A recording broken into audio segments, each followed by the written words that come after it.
Price Lord brothers and sisters. கர்த்தராகிய இயேசு கிறிஸ்துவின் மகாபரிசுத்த நாமத்தினால் உங்கள் அனைவரையும் வாழ்த்துகிறேன். ஒரு மனிதனுடைய தனி மனிதனுடைய சிந்தனை நமது கர்த்தராகிய இயேசு கிறிஸ்துவ எந்த அளவுக்கு சந்தோஷப்படுத்த முடியும் அல்லது எந்த அளவுக்கு மனஸ்தாபப்படுத்த முடியும், व्यसனப்படுத்த முடியும் அப்படிங்கிறத நம்ம இன்னைக்கு வசனங்கள் மூலமா ஆராய்ந்து பார்க்கலாம்.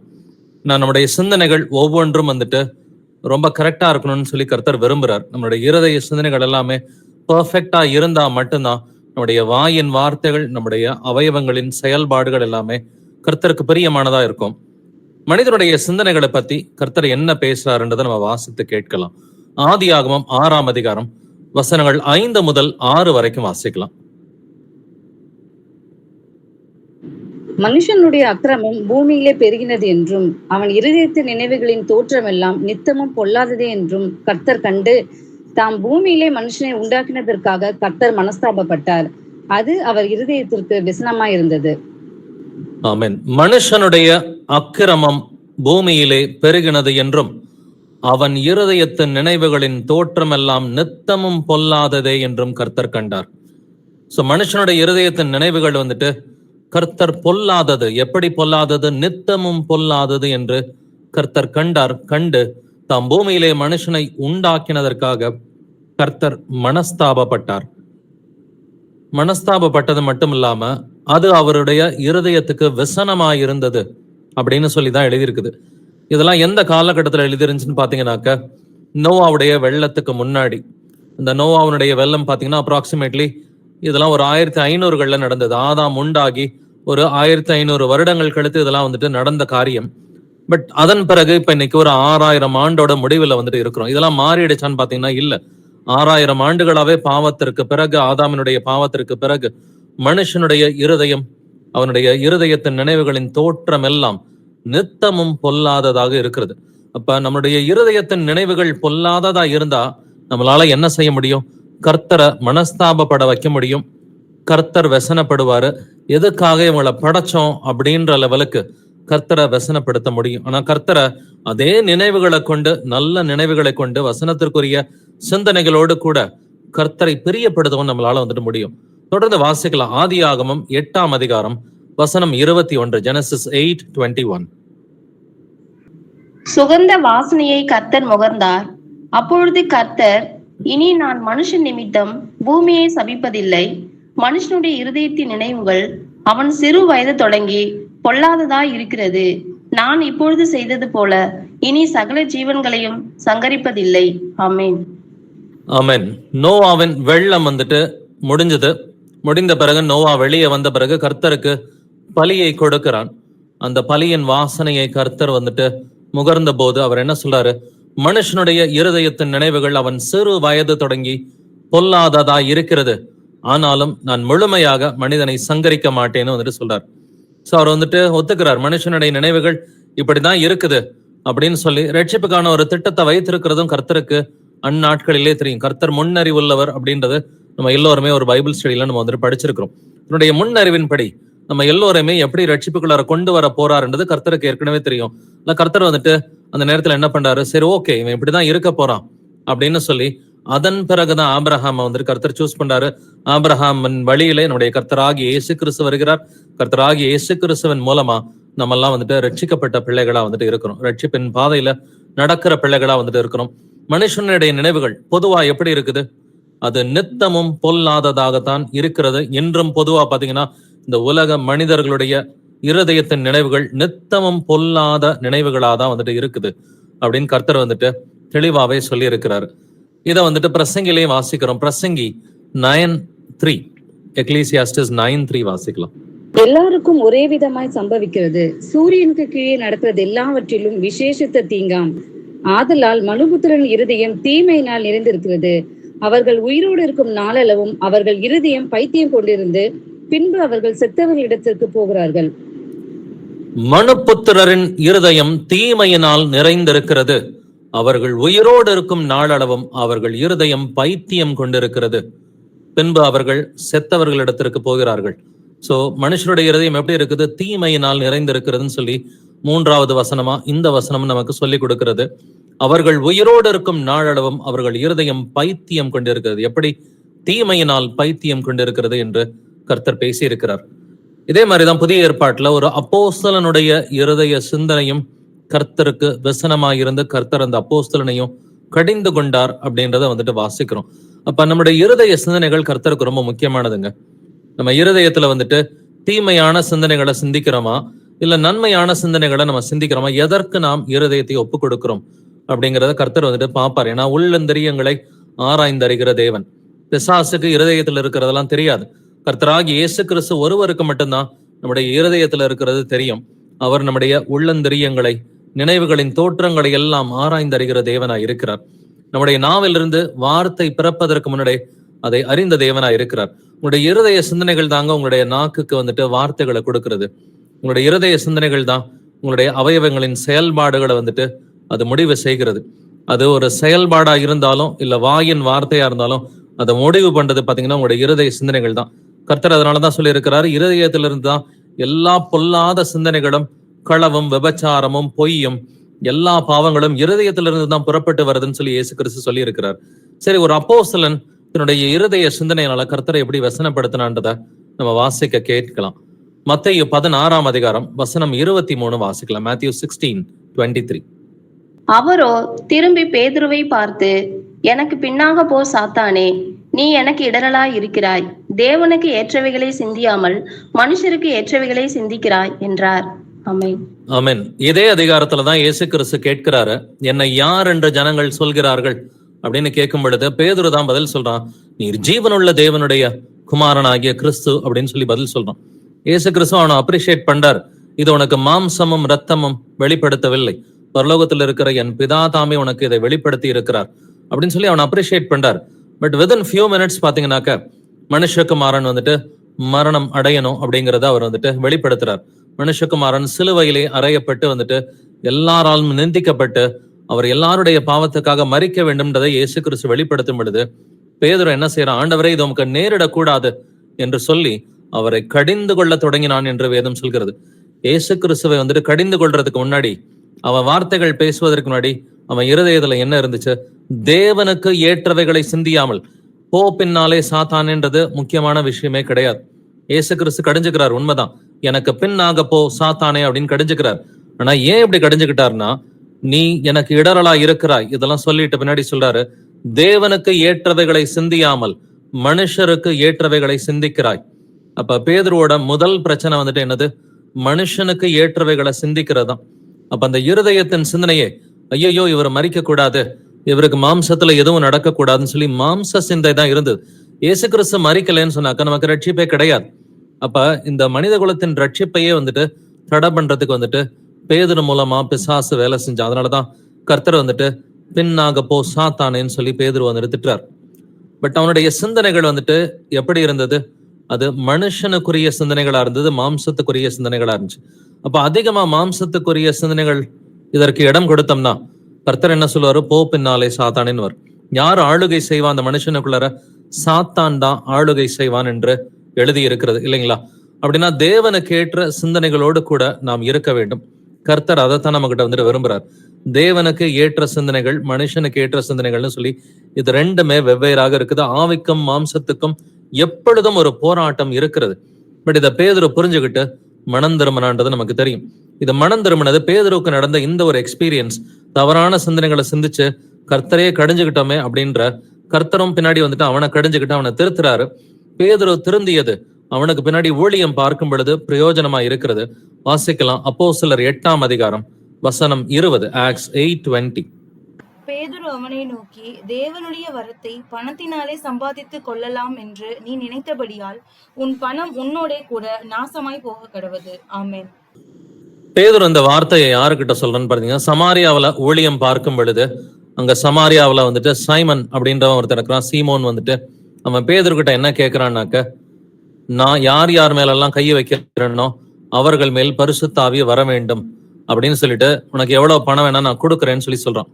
அப்ப பேதுரு சொல்ற வார்த்தையை கவனிச்சு பாருங்க, தேவனுடைய வரத்தை பணத்தினாலே சம்பாதித்துக் கொள்ளலாம் என்று நீ நினைத்தபடியால் உன் பணம் உன்னோட கூட நாசமாய் போக கடவுது அப்படின்னு பேதுரும் அந்த சீமோனை வந்துட்டு கடிஞ்சுக்கிறான். ஏற்கனவே இயேசு கிறிஸ்து பேதுருவை கடிஞ்சுக்கிட்ட அந்த எக்ஸ்பீரியன்ஸ் பேதுருவுக்கு இருக்குது. அப்ப மனுஷனுக்கு ஏற்றவைகளை சிந்திக்காம தேவனுக்கு ஏற்றவைகளை சிந்திக்கணும் அப்படின்றது பேதுருவுக்கு தெரிஞ்சிருந்ததுனால பேதுருவும் அதே எக்ஸ்பீரியன்ஸோட இந்த சீமோனையும் வந்துட்டு அவன் கடிஞ்சுக்கிறான் அப்படின்றத வந்துட்டு பாக்குறோம். அப்படின்னா நமக்கு தேவையான சிந்தனை வந்துட்டு ஆவிக்குரிய சிந்தனையாக இருக்க வேண்டும். வாயில் வார்த்தைகள் பிறப்பதற்கு முன்னாடி நம்முடைய உடம்புல செயல்பாடுகள், இப்ப யாரையாவது போய் நம்ம அடிக்கிறோம் இல்ல வேற ஏதாவது ஒரு செயல்பாடு தவறா வந்துட்டு பண்றோம் அப்படின்னு சொன்னாக்க, வாயில் வார்த்தைகள் பிறப்பதற்கு முன்னாடி நம்மளுடைய உடம்புல இருக்கிற அவயவங்கள்ல வந்துட்டு செயல்பாடுகள் தொடங்குவதற்கு முன்னாடி முதல் காரியமா என்ன இருக்குது? இருதய சிந்தனைகள் ரைட்டா இருந்தா ரைட்டான வெளிப்பாடு வெளியில வரும். இருதய சிந்தனைகள் வந்துட்டு பொல்லாதவைகளா இருந்துச்சுன்னு சொன்னாக்க பொல்லாத வார்த்தையோ பொல்லாத செய்கையோ வந்துட்டு வெளியில வரும். அப்ப நம்ம எதற்கு ஒப்பு கொடுக்கிறோமோ அதற்கே நாம் அடிமையா இருக்கிறோம் என்று வேதம் சொல்கிறது. அப்படி எப்படிப்பட்ட சிந்தனைகள் நம்ம இருதயத்துக்குள்ளார ஓடிக்கிட்டு இருக்குது? நம்மை நாமே நிதானிக்கிறவர்களா இருப்போம். காலையில இருந்து ராத்திரி தூங்குற வரைக்கும் எப்படிப்பட்ட சிந்தனைகள் நம்முடைய இருதயத்துல ஓடிக்கிட்டு இருக்குது? ஏன்னா சிந்தனைகளை வச்சுதான் உங்களுடைய வாயின் வார்த்தைகளுக்குரிய வெளிப்பாடு இருக்கும். சிந்தனைகளை வச்சுதான் உங்களுடைய அவயவங்களின் செயல்பாடும் வந்துட்டு இருக்கும். வாசிக்கலாம் ரோமர் 8ஆம் அதிகாரம் வசனங்கள் 5 முதல் 6 வரை. Romans chapter 8 verses 5 to 6. அன்றியும் மாம்சத்தின்படி நடக்கிறவர்கள் மாம்சத்துக்குரியவைகளை சிந்திக்கிறார்கள், ஆவியின்படி நடக்கிறவர்கள் ஆவிக்குரியவைகளை சிந்திக்கிறார்கள். மாம்ச சிந்தை மரணம், ஆவியின் சிந்தையோ ஜீவனும் சமாதானமுமாம். ஆமென். மாம்சத்தின்படி நடக்கிறவர்கள் மாம்சத்துக்குரியவைகளை சிந்திக்கிறார்கள். அப்ப மாம்சத்துக்குரியவைகளை யார் யாரெல்லாம் சிந்திக்கிறாங்களோ அவங்க வாயிலிருந்து என்ன வரும்? மாம்சத்தின்படியான பேச்சு தான் வந்துட்டு வரும். ஆவிக்குரிய ரீதியில சிந்திக்கிறாங்களோ அவங்க வாயிலிருந்து வருகிற வார்த்தைகள் எல்லாமே வந்துட்டு ஆவிக்குரிய வார்த்தைகளா இருக்கும். ஆனா இது ரெண்டுத்தையும் கர்த்தர் வேறு பிரிச்சு காமிக்கிறார். மாம்ச சிந்தை மரணம், ஆவியின் சிந்தையோ ஜீவனும் சமாதானமுமாம். ஜீவனம் அப்படின்னா நித்திய ஜீவன். அப்படின்னா நம்மளுடைய இருதயத்துல எப்படிப்பட்ட சிந்தனைகள் ஓடிக்கிட்டு இருக்குது? முதல்ல நீங்க எக்ஸாமின் பண்ண வேண்டியது அது மட்டும்தாங்க. அப்ப சிந்தனைகள் எல்லாமே இருதயத்திலிருந்து தான் புறப்பட்டு வரும் அப்படின்னு கர்த்தர் சொல்லியிருக்கிறார் இல்லைங்களா? அப்ப இருதயத்தை வந்துட்டு எல்லா காவலோடும் காத்து கொள்ள வேண்டியது நம்முடைய கடமையாக இருக்கிறது. ஏன்னா ஆரம்பத்திலே நம்ம இன்னைக்கு முதல் வசனத்துல என்ன படிச்சு பார்த்தோம்? மனுஷனுடைய இருதயத்தின் நினைவுகளின் தோற்றம் எல்லாம் நித்தமும் பொல்லாததா இருந்ததுனால கர்த்தர் மனஸ்தாபப்பட்டார், கர்த்தர் வெசனப்பட்டார் என்று எழுதியிருக்கிறது இல்லைங்களா? அப்ப கர்த்தர் மனஸ்தாபப்படுற அளவுக்கு, கர்த்தர் வெசனப்படுற அளவுக்கு என்னுடைய இருதய சிந்தனைகள் இருக்கக்கூடாது. இருதய சிந்தனைகள் வந்துட்டு மாம்சத்துக்குரியதா இருந்துச்சுன்னா, பொல்லாத சிந்தனைக்கு நம்ம இடம் கொடுத்துட்டோம்னு சொன்னா வாயின் வார்த்தைகள் பொல்லாததா இருக்கும். நம்முடைய உடல்ல இருக்கிற அவயவங்களின் செயல்பாடுகளும் பொல்லாததா தான் வந்துட்டு இருக்கும். அப்படின்னா நம்ம எந்த சிந்தனைக்கு நம்ம இடம் கொடுக்கிறோம் அப்படின்றத நம்மை நாமே நிதானித்து அறிவோம். நம்ம கவனிக்க வேண்டியது வாயின் வார்த்தை இல்ல, அதுக்கு முன்னாடி எழும்புகிற சிந்தனைகளை தான். வாசிக்கலாம் மத்தேயு 15:19, மேத்யூ 15:19. எப்படியெனில் இருதயத்திலிருந்து பொல்லாத சிந்தனைகளும் கொலை பாதகங்களும் விபச்சாரங்களும் வேசித்தனங்களும் களவுகளும் பொய் சாட்சிகளும் தூஷணங்களும் புறப்பட்டு வரும். இயேசு கிறிஸ்து தெளிவாவே சொல்றாரு, கை கழுவாம சாப்பிடுறது உங்களை தீட்டுப்படுத்தாதுப்பா. ஆனா வந்துட்டு இருதயத்திலிருந்து பொல்லாத சிந்தனைகளும் கொலை பாதகங்களும் விபச்சாரங்களும் வேசித்தனங்களும் களவுகளும் பொய் சாட்சிகளும் தூஷணங்களும் எல்லா பாவமே புறப்பட்டு வருகிற இடம் எது? அது இருதயம் தான் அப்படின்றத வந்துட்டு கர்த்தர் சொல்றார். இருதயத்திலிருந்து தான் எல்லாமே புறப்பட்டு வருகிறது. அப்படின்னா நம்ம முதல்ல காக்க வேண்டியது எது? நம்முடைய இருதய சிந்தனைகளை முதல்ல நிதானித்து பார்க்க வேண்டும். ஏன்னா மானிட்டரிங் இல்லைன்னு சொன்னாக்க நம்மளால ஒழுங்கா மேனேஜ் பண்ண முடியாது. முதல்ல மானிட்டர் பண்ணி ஆகணும். மானிட்டர் பண்ணினா மட்டும்தான் எது சரி எது தப்புன்றத வகையறுத்த நம்மளால வந்துட்டு டிசைன் பண்ணி பார்க்க முடியும். அப்ப மானிட்டர் பண்றோமா இல்லையான்றதை நாம யோசிச்சு பார்க்கலாம். இப்ப இருதய சிந்தனைகளை வந்துட்டு கரெக்டா தான் இருக்குதா, வசனத்தோட ஒத்து போகுதா, வசனத்துக்கு அகெயின்ஸ்டா இருக்குதா? ஏன் என் வாயில வந்துட்டு தேவையில்லாத வார்த்தைகள் வருது? ஏன் என்னோட வாயில வந்துட்டு பொய்யின் வார்த்தைகளோ கெட்ட வார்த்தைகளோ வீண் வார்த்தைகளோ கோபமான வார்த்தைகளோ எரிச்சலான வார்த்தைகளோ ஏன் என் வாயிலிருந்து வருது அப்படின்றத யோசிச்சு பார்த்தாக்க அதனுடைய ரூட் எங்க இருக்குன்னா இருதயத்துலதான் வந்துட்டு இருக்கும். அப்ப இருதயத்தை காப்பாத்திக்கிட்டோம்னு சொன்னா ஆட்டோமேட்டிக்கா கண்ணின் பார்வை வந்துட்டு தாழ்மையான பார்வையா இருக்கும். அது பெருமையான பார்வையாயிராமல் தாழ்மையான பார்வையா இருக்கும். இச்சையான பார்வையாயிராமல் கர்த்தருக்குரிய ஒரு பார்வையா வந்துட்டு இருக்கும். வாயின் வார்த்தைகள் வந்துட்டு கிருபை உள்ள வார்த்தைகளா வந்துட்டு இருக்கும். உப்பால் சாரமேறின வார்த்தைகளா வந்துட்டு இருக்கும். நம்முடைய அவயவங்களின் செயல்பாடுகள் எல்லாம் கர்த்தருக்கு பிரியமான முறையில வந்துட்டு இருக்கும்.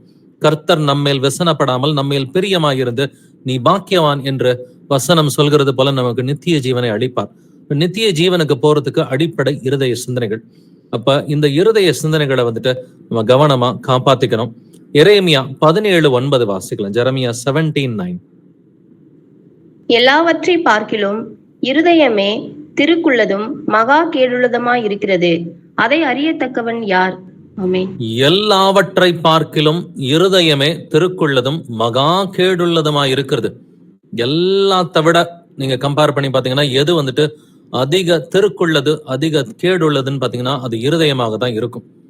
ஏன்னா நம்ம பிசாசை எல்லாத்துக்குமே குறை சொல்லிக்கிட்டே இருக்க முடியாது இல்லைங்களா? பிசாசு என்னை வஞ்சித்து விட்டது அப்படின்னு நம்ம குறை சொல்லிக்கிட்டு இருக்க முடியாது. பிசாசு வந்துட்டு டெம்டேஷனை கொண்டு வருவான் தான். ஆனா மாம்ச சிந்தைக்கு நாம தான் இடம் கொடுக்கிறோம். இன்னைக்கு அநேகருக்கு அந்த வித்தியாசம் வந்துட்டு தெரியல. எதுக்கு எடுத்தாலும் பிசாசை வந்துட்டு குறை சொல்றாங்க. பட் நாம அப்படி இருக்கக்கூடாது. நீங்க அந்த ஏவாள் விழுந்த அந்த விஷயத்தை யோசிச்சு பாருங்க. பிசாசு ஏவாளுக்குள்ளார வந்துட்டு உட்காந்துக்கல இல்லைங்களா? ஏவாளுடைய ஆவிக்குள்ளார வந்துட்டு உட்காந்துக்கல பிசாசு. அவன் வெளியில தான் வந்துட்டு இருந்தான். வெளியில இருந்துட்டு சில வார்த்தைகளை பொய்ய சொல்லி ஏவாளை டெம்டேஷனுக்குள்ளார கொண்டு வந்தான். ஏவாள் டெம்டேஷன்ல விழுந்த பிறகு ஏவாளுக்கு வேலை செய்தது எது? மாம்ச சிந்தை தான் வந்துட்டு ஃபர்ஸ்ட் கிளாஸா வேலை செஞ்சது. ஏன்னா அந்த பழத்தை பார்க்கும் பொழுது ஏவாளுக்கு எப்படி தெரிந்தது? அது இச்சிக்கப்படத்தக்க பழமா இருந்தது.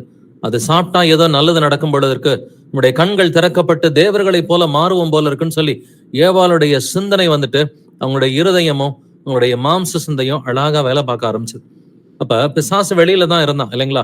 சோ இன்னைக்குமே பாத்தீங்கன்னா பிசாசு வெளியில இருந்து யாருக்குள்ளறையாவது இருந்து நம்மளை சோதிச்சுக்கிட்டே தான் இருப்பான். நம்மளை சுற்றி உள்ள மனிதர்கள் மூலமா, குடும்பத்தார் மூலமா, இல்ல நண்பர்கள் மூலமா, சொந்தக்காரங்க மூலமா, வேலை தளத்துல இருக்கிறவங்க மூலமா நம்மளை சோதிச்சுக்கிட்டு தான் இருப்பான்.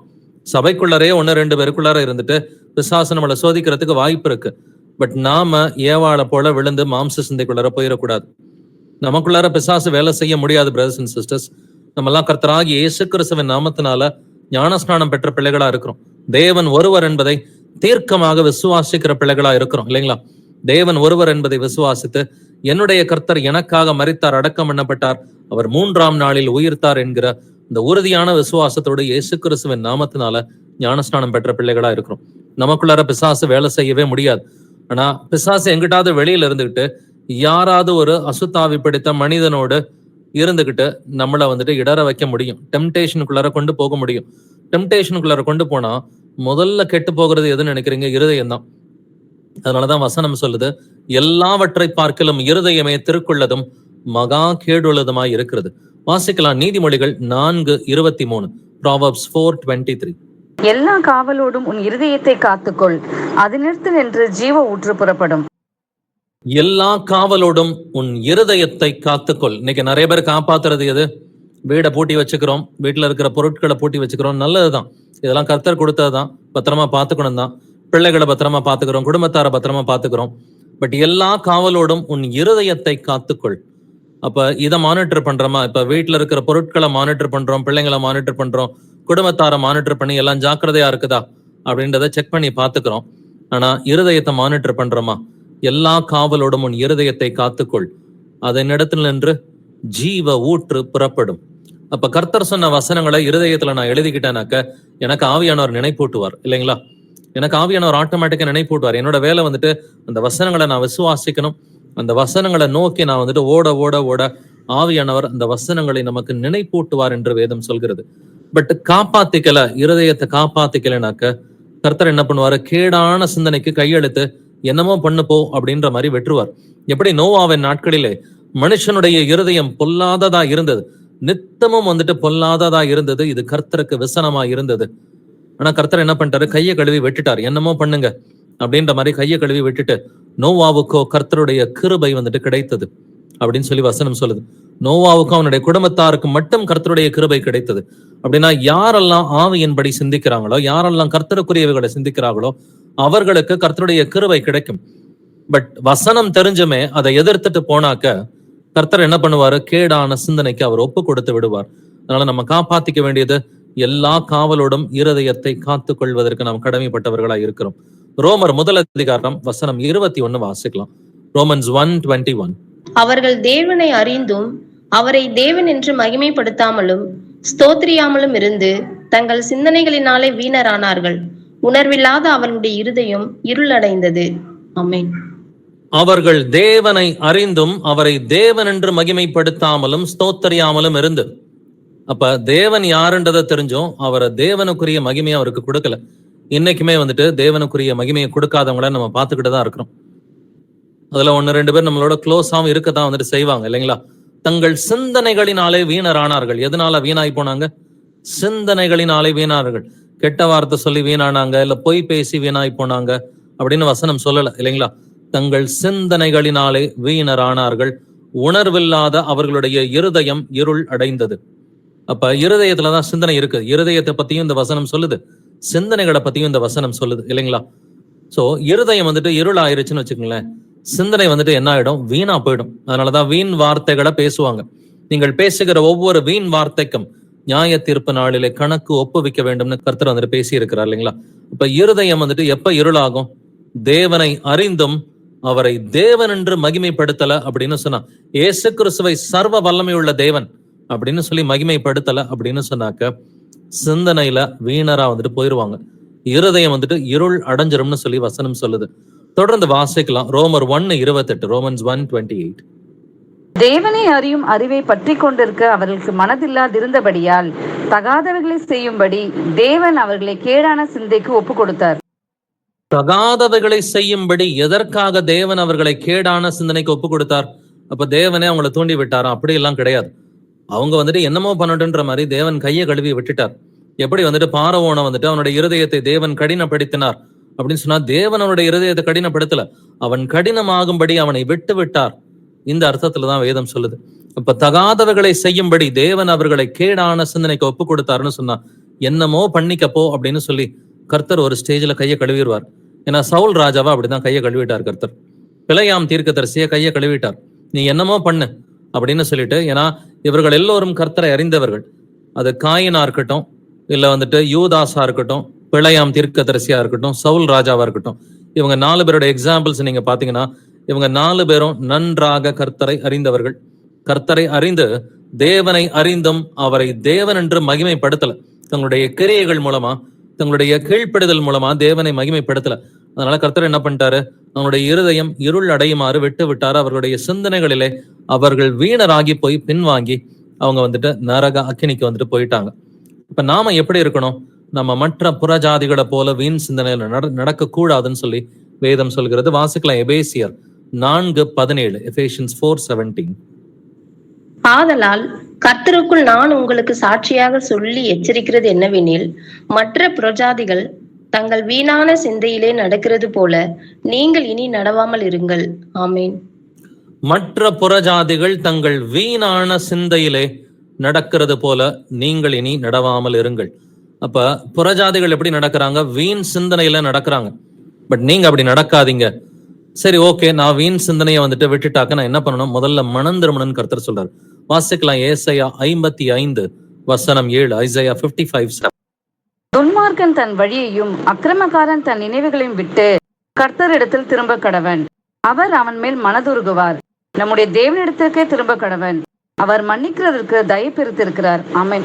அக்கிரமக்காரன் தன் நினைவுகளையும் விட்டு கர்த்தரிடத்தில் திரும்ப கடவன். என்னத்தை விட்டுட்டு கர்த்தர்ட்ட நம்ம திரும்பணும்? பொல்லாத நினைவுகளை விட்டுட்டு அக்கிரமக்காரன் கர்த்தரிடத்தில் திரும்பணும். அப்ப கர்த்தர் வந்துட்டு கவனிக்கிறது எது? இருதயத்தையும் அதன் சிந்தனைகள், நினைவுகள். இதுதான் இன்னைக்கு இருக்கிற எல்லா வசனங்களையும் பாத்தீங்கன்னா, ஒண்ணு இருதயம் இருக்கும், இல்ல சிந்தனை இருக்கும், இல்ல நினைவுகள். இதற்கொத்த வார்த்தைகள் எல்லாமே இன்னைக்குரிய வசனங்கள்ல வந்துட்டு இருக்கும். அப்ப மனம் திரும்பணும்னாக்க அந்த அக்கிரம சிந்தனைகள், அக்கிரம நினைவுகளை விட்டுட்டு கர்த்தரிடத்தில் மனம் திரும்ப கடவன். அப்பொழுது அவர் அவன் மேல் மனதுருகுவார். கர்த்தர் இரக்கமும் உருக்கமும் உள்ள தேவனாய் இருக்கிறார். நம்முடைய தேவனிடத்திற்கே திரும்ப கடவன். அவர் மன்னிக்கிறதற்கு தயை பெருத்திருக்கிறவர் இல்லைங்களா? அப்ப மன்னிக்கிறதற்கு தயை பெருத்திருக்கிற தேவன்ட்ட எப்படி நம்ம மீண்டும் திருமணமா? பொல்லாத சிந்தனைகளை தூக்கி போட்டுட்டு தான் திருமணம்னு கர்த்தர் சொல்றார். சரி, நான் என்னுடைய பழைய காரியங்கள் எல்லாம் தூக்கி போட்டுட்டேன், நான் புறஜாதியை போல இல்ல, பொல்லாத சிந்தனைகளை விட்டுட்டேன், அடுத்து நான் எப்படி முன்னேறி செல்ல முடியும் அப்படின்றத நம்ம கவனித்து பார்க்கலாம். எபிரேயர் 12:3 வாசிக்கலாம். ஹீப்ரூஸ் 12:3. ஆகையால் நீங்கள் இளைப்புள்ளவர்களாய் உங்கள் ஆத்துமாக்களில் சோர்ந்து போகாதபடிக்கு தமக்கு விரோதமாய் பாவிகளால் செய்யப்பட்ட இவ்விதமான விபரீதங்களை சகித்த அவரையே நினைத்துக் கொள்ளுங்கள். ஆமென். யார நினைச்சுக்கணும்? அவரையே நினைத்து கொள்ளுங்கள் என்று வேதம் சொல்கிறது இல்லைங்களா? நம்ம இளைப்புள்ளவர்களா வந்துட்டு இருக்கக்கூடாது, ஆத்மாவில சோர்ந்து போனவர்களா இருக்கக்கூடாதுன்னு வசனம் சொல்லுது. தமக்கு விரோதமாய் பாவிகளால் செய்யப்பட்ட இவ்விதமான விபரீதங்களை சகித்த அவரையே நினைத்து கொள்ளுங்கள். அப்ப இயேசு கிறிஸ்துவையே நினைச்சுக்கிட்டு இருக்கிறது தான் நம்முடைய வேலை. இருதய சிந்தனைகள்ல யார் இருக்கணும்? கர்த்தராகிய இயேசு கிறிஸ்துவுக்கு உரிய சிந்தனைகளா இருக்கணும். அவருடைய நாமத்தை தியானிக்கணும்னு சொல்லி வேதம் சொல்லுது. அவருடைய வசனத்தை தியானிக்கிறவன் பாக்கியவான் என்று வேதம் சொல்கிறது. அப்படின்னா நம்முடைய இருதய சிந்தனைகள், ஓகே, நீங்க வேலை பார்க்கறப்ப வேலையை பத்தி தான் சிந்திக்க முடியும், அதுல தப்பு ஒன்றும் கிடையாது. வேலை பார்க்கறப்ப வேலையை பத்தி சிந்திக்கிறீங்க. பட் மற்ற நேரத்துல வந்துட்டு வீண் காரியங்களை சிந்திக்க கூடாது என்று வேதம் தெளிவாவே சொல்லுது. ஒரு காரியம், ஒரு பிரச்சனை இருக்குதா, நிறைய பேர் பாத்தீங்கன்னா பிரச்சனையை பத்தி தான் பேசிட்டு இருப்பாங்க. ஆனா நமக்கு வசனம் சொல்லி கொடுக்கறது பிரச்சனை என்னன்றத சிம்பிளா டிஃபைன் பண்ணிட்டு அதுக்குரிய சொல்யூஷனுக்கு தான் வந்துட்டு போகணும். சொல்யூஷன் வசனத்துல இருக்குது. ஸோ இந்த பிரச்சனை நம்மளை சுத்தி இருக்குது.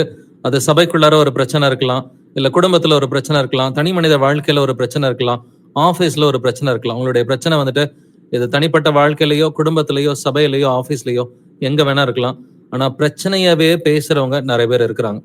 நம்ம பிரச்சனையை அதிகமா ஏன்னா பிரச்சனையை பத்தி அதிகமா பேசிக்கிட்டு இருந்தாக்க நம்ம விழுந்து போய் வீண் வார்த்தைகளை பேசி பாவத்துல விழுந்துரும். நம்ம பாவத்துல நிச்சயமாவே வந்துட்டு விழுந்துருவோம். பிரச்சனைகளை பத்தியே நம்ம பேசிக்கிட்டு இல்லாம பிரச்சனையை சிம்பிளா டிஃபைன் பண்ண பழகணும்.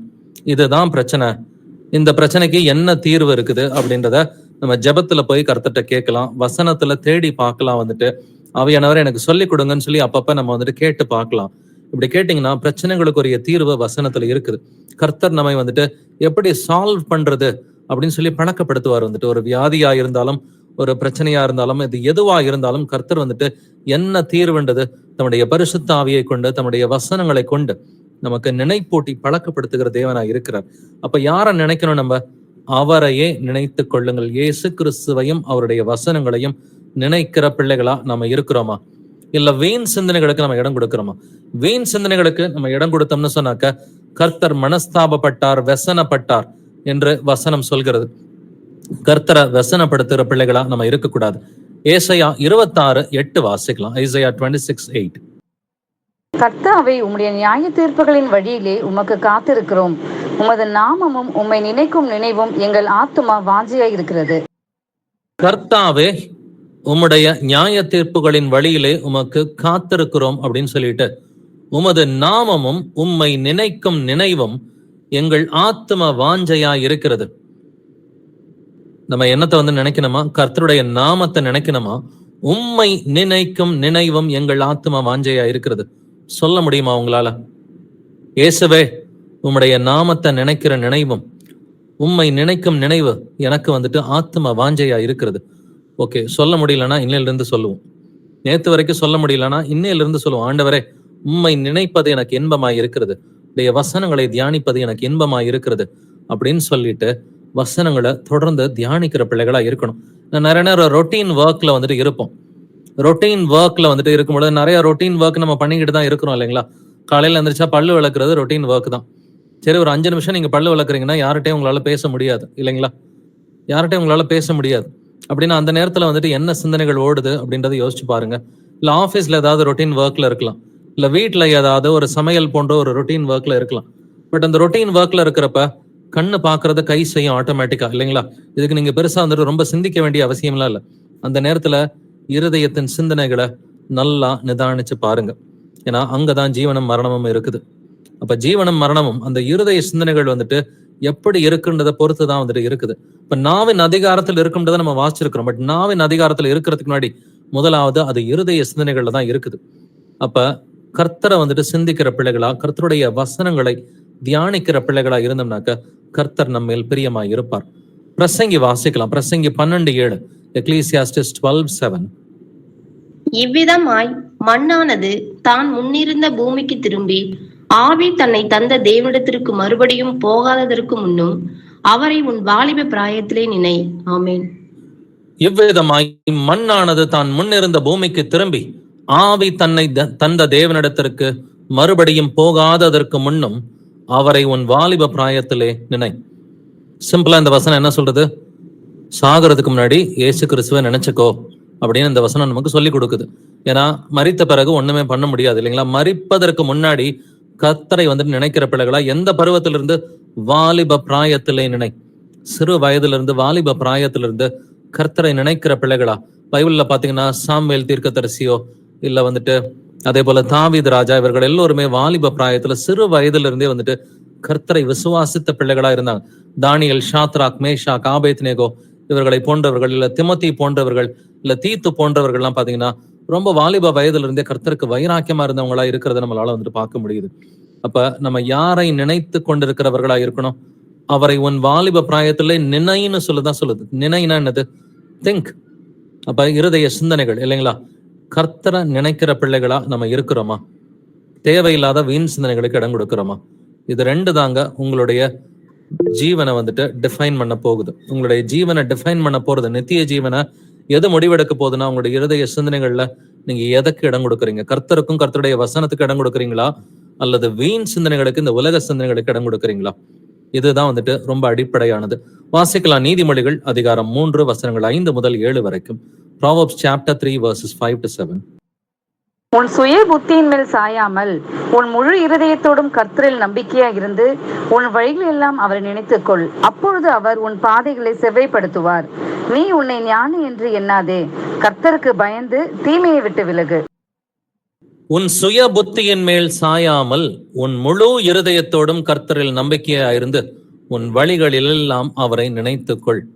அப்ப எல்லாத்துலயுமே கர்த்தரை சார்ந்து இருக்கிறோமான்றதை யோசிச்சு பாருங்க. அந்த ஏற்கனவே சொன்ன மாதிரி ரொட்டீன் ஒர்க் பண்றப்ப கூட கர்த்தரை சார்ந்து ரொட்டீன் ஒர்க் வந்துட்டு செய்யறோமா?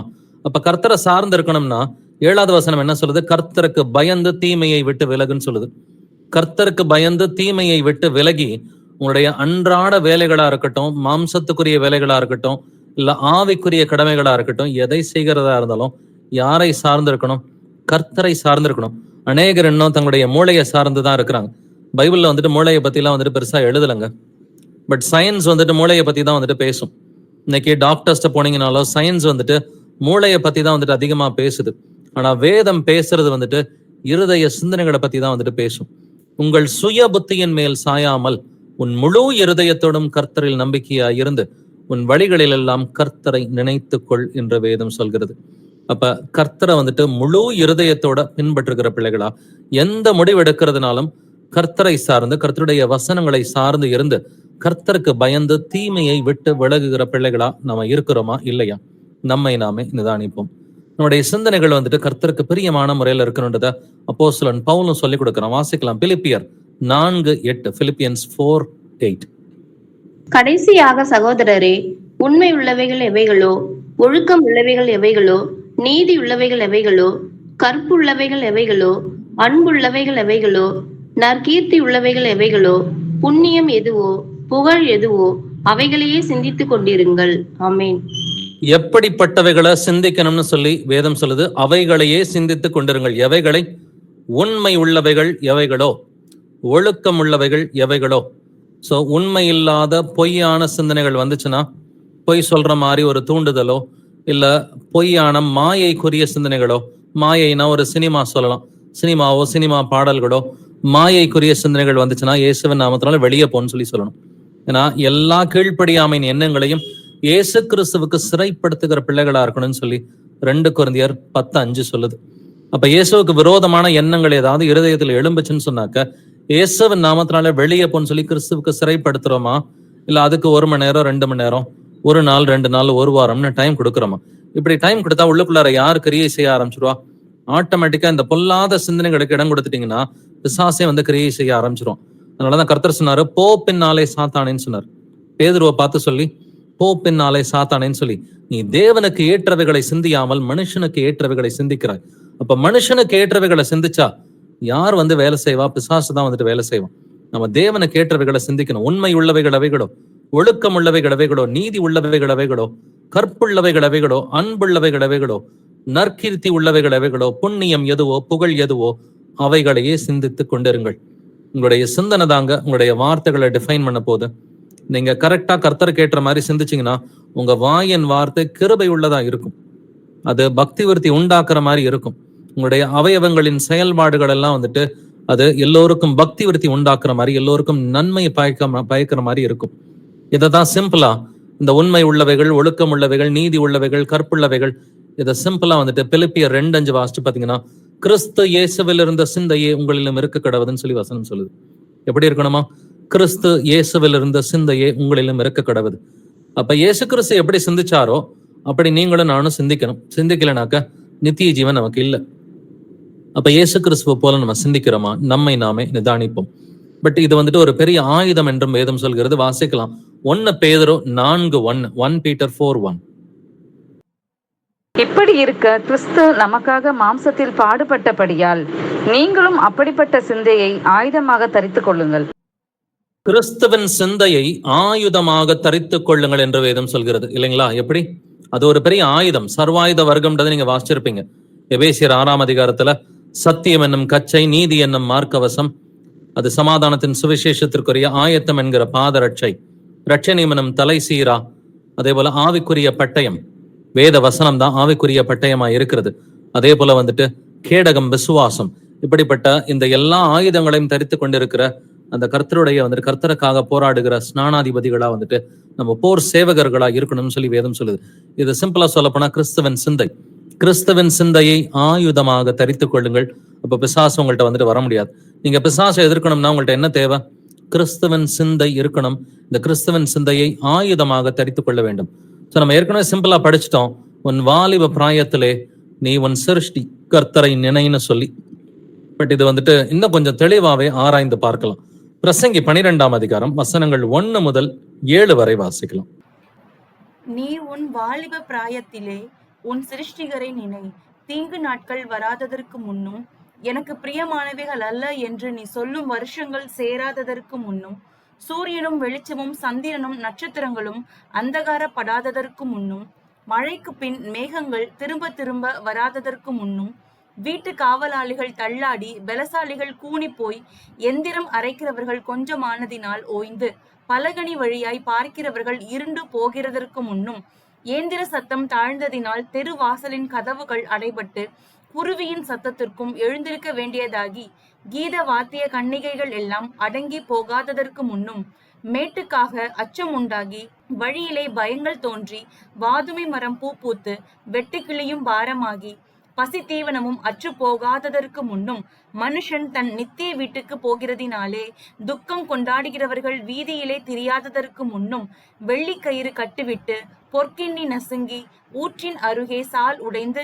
துறவண்டையில் உருளை நொறுங்கி, இவ்விதமாய் மண்ணானது தான் முன்னிருந்த பூமிக்கு திரும்பி, ஆவி தன்னை தந்த தேவனிடத்திற்கு மறுபடியும் போகாததற்கு முன்னும் அவரை உன் வாலிப பிரயாத்திலே நினை. ஆமென்.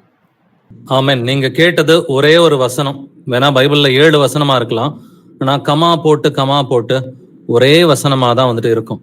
நீ உன் வாலிப பிராயத்திலே உன் சிருஷ்டிகரை நினை.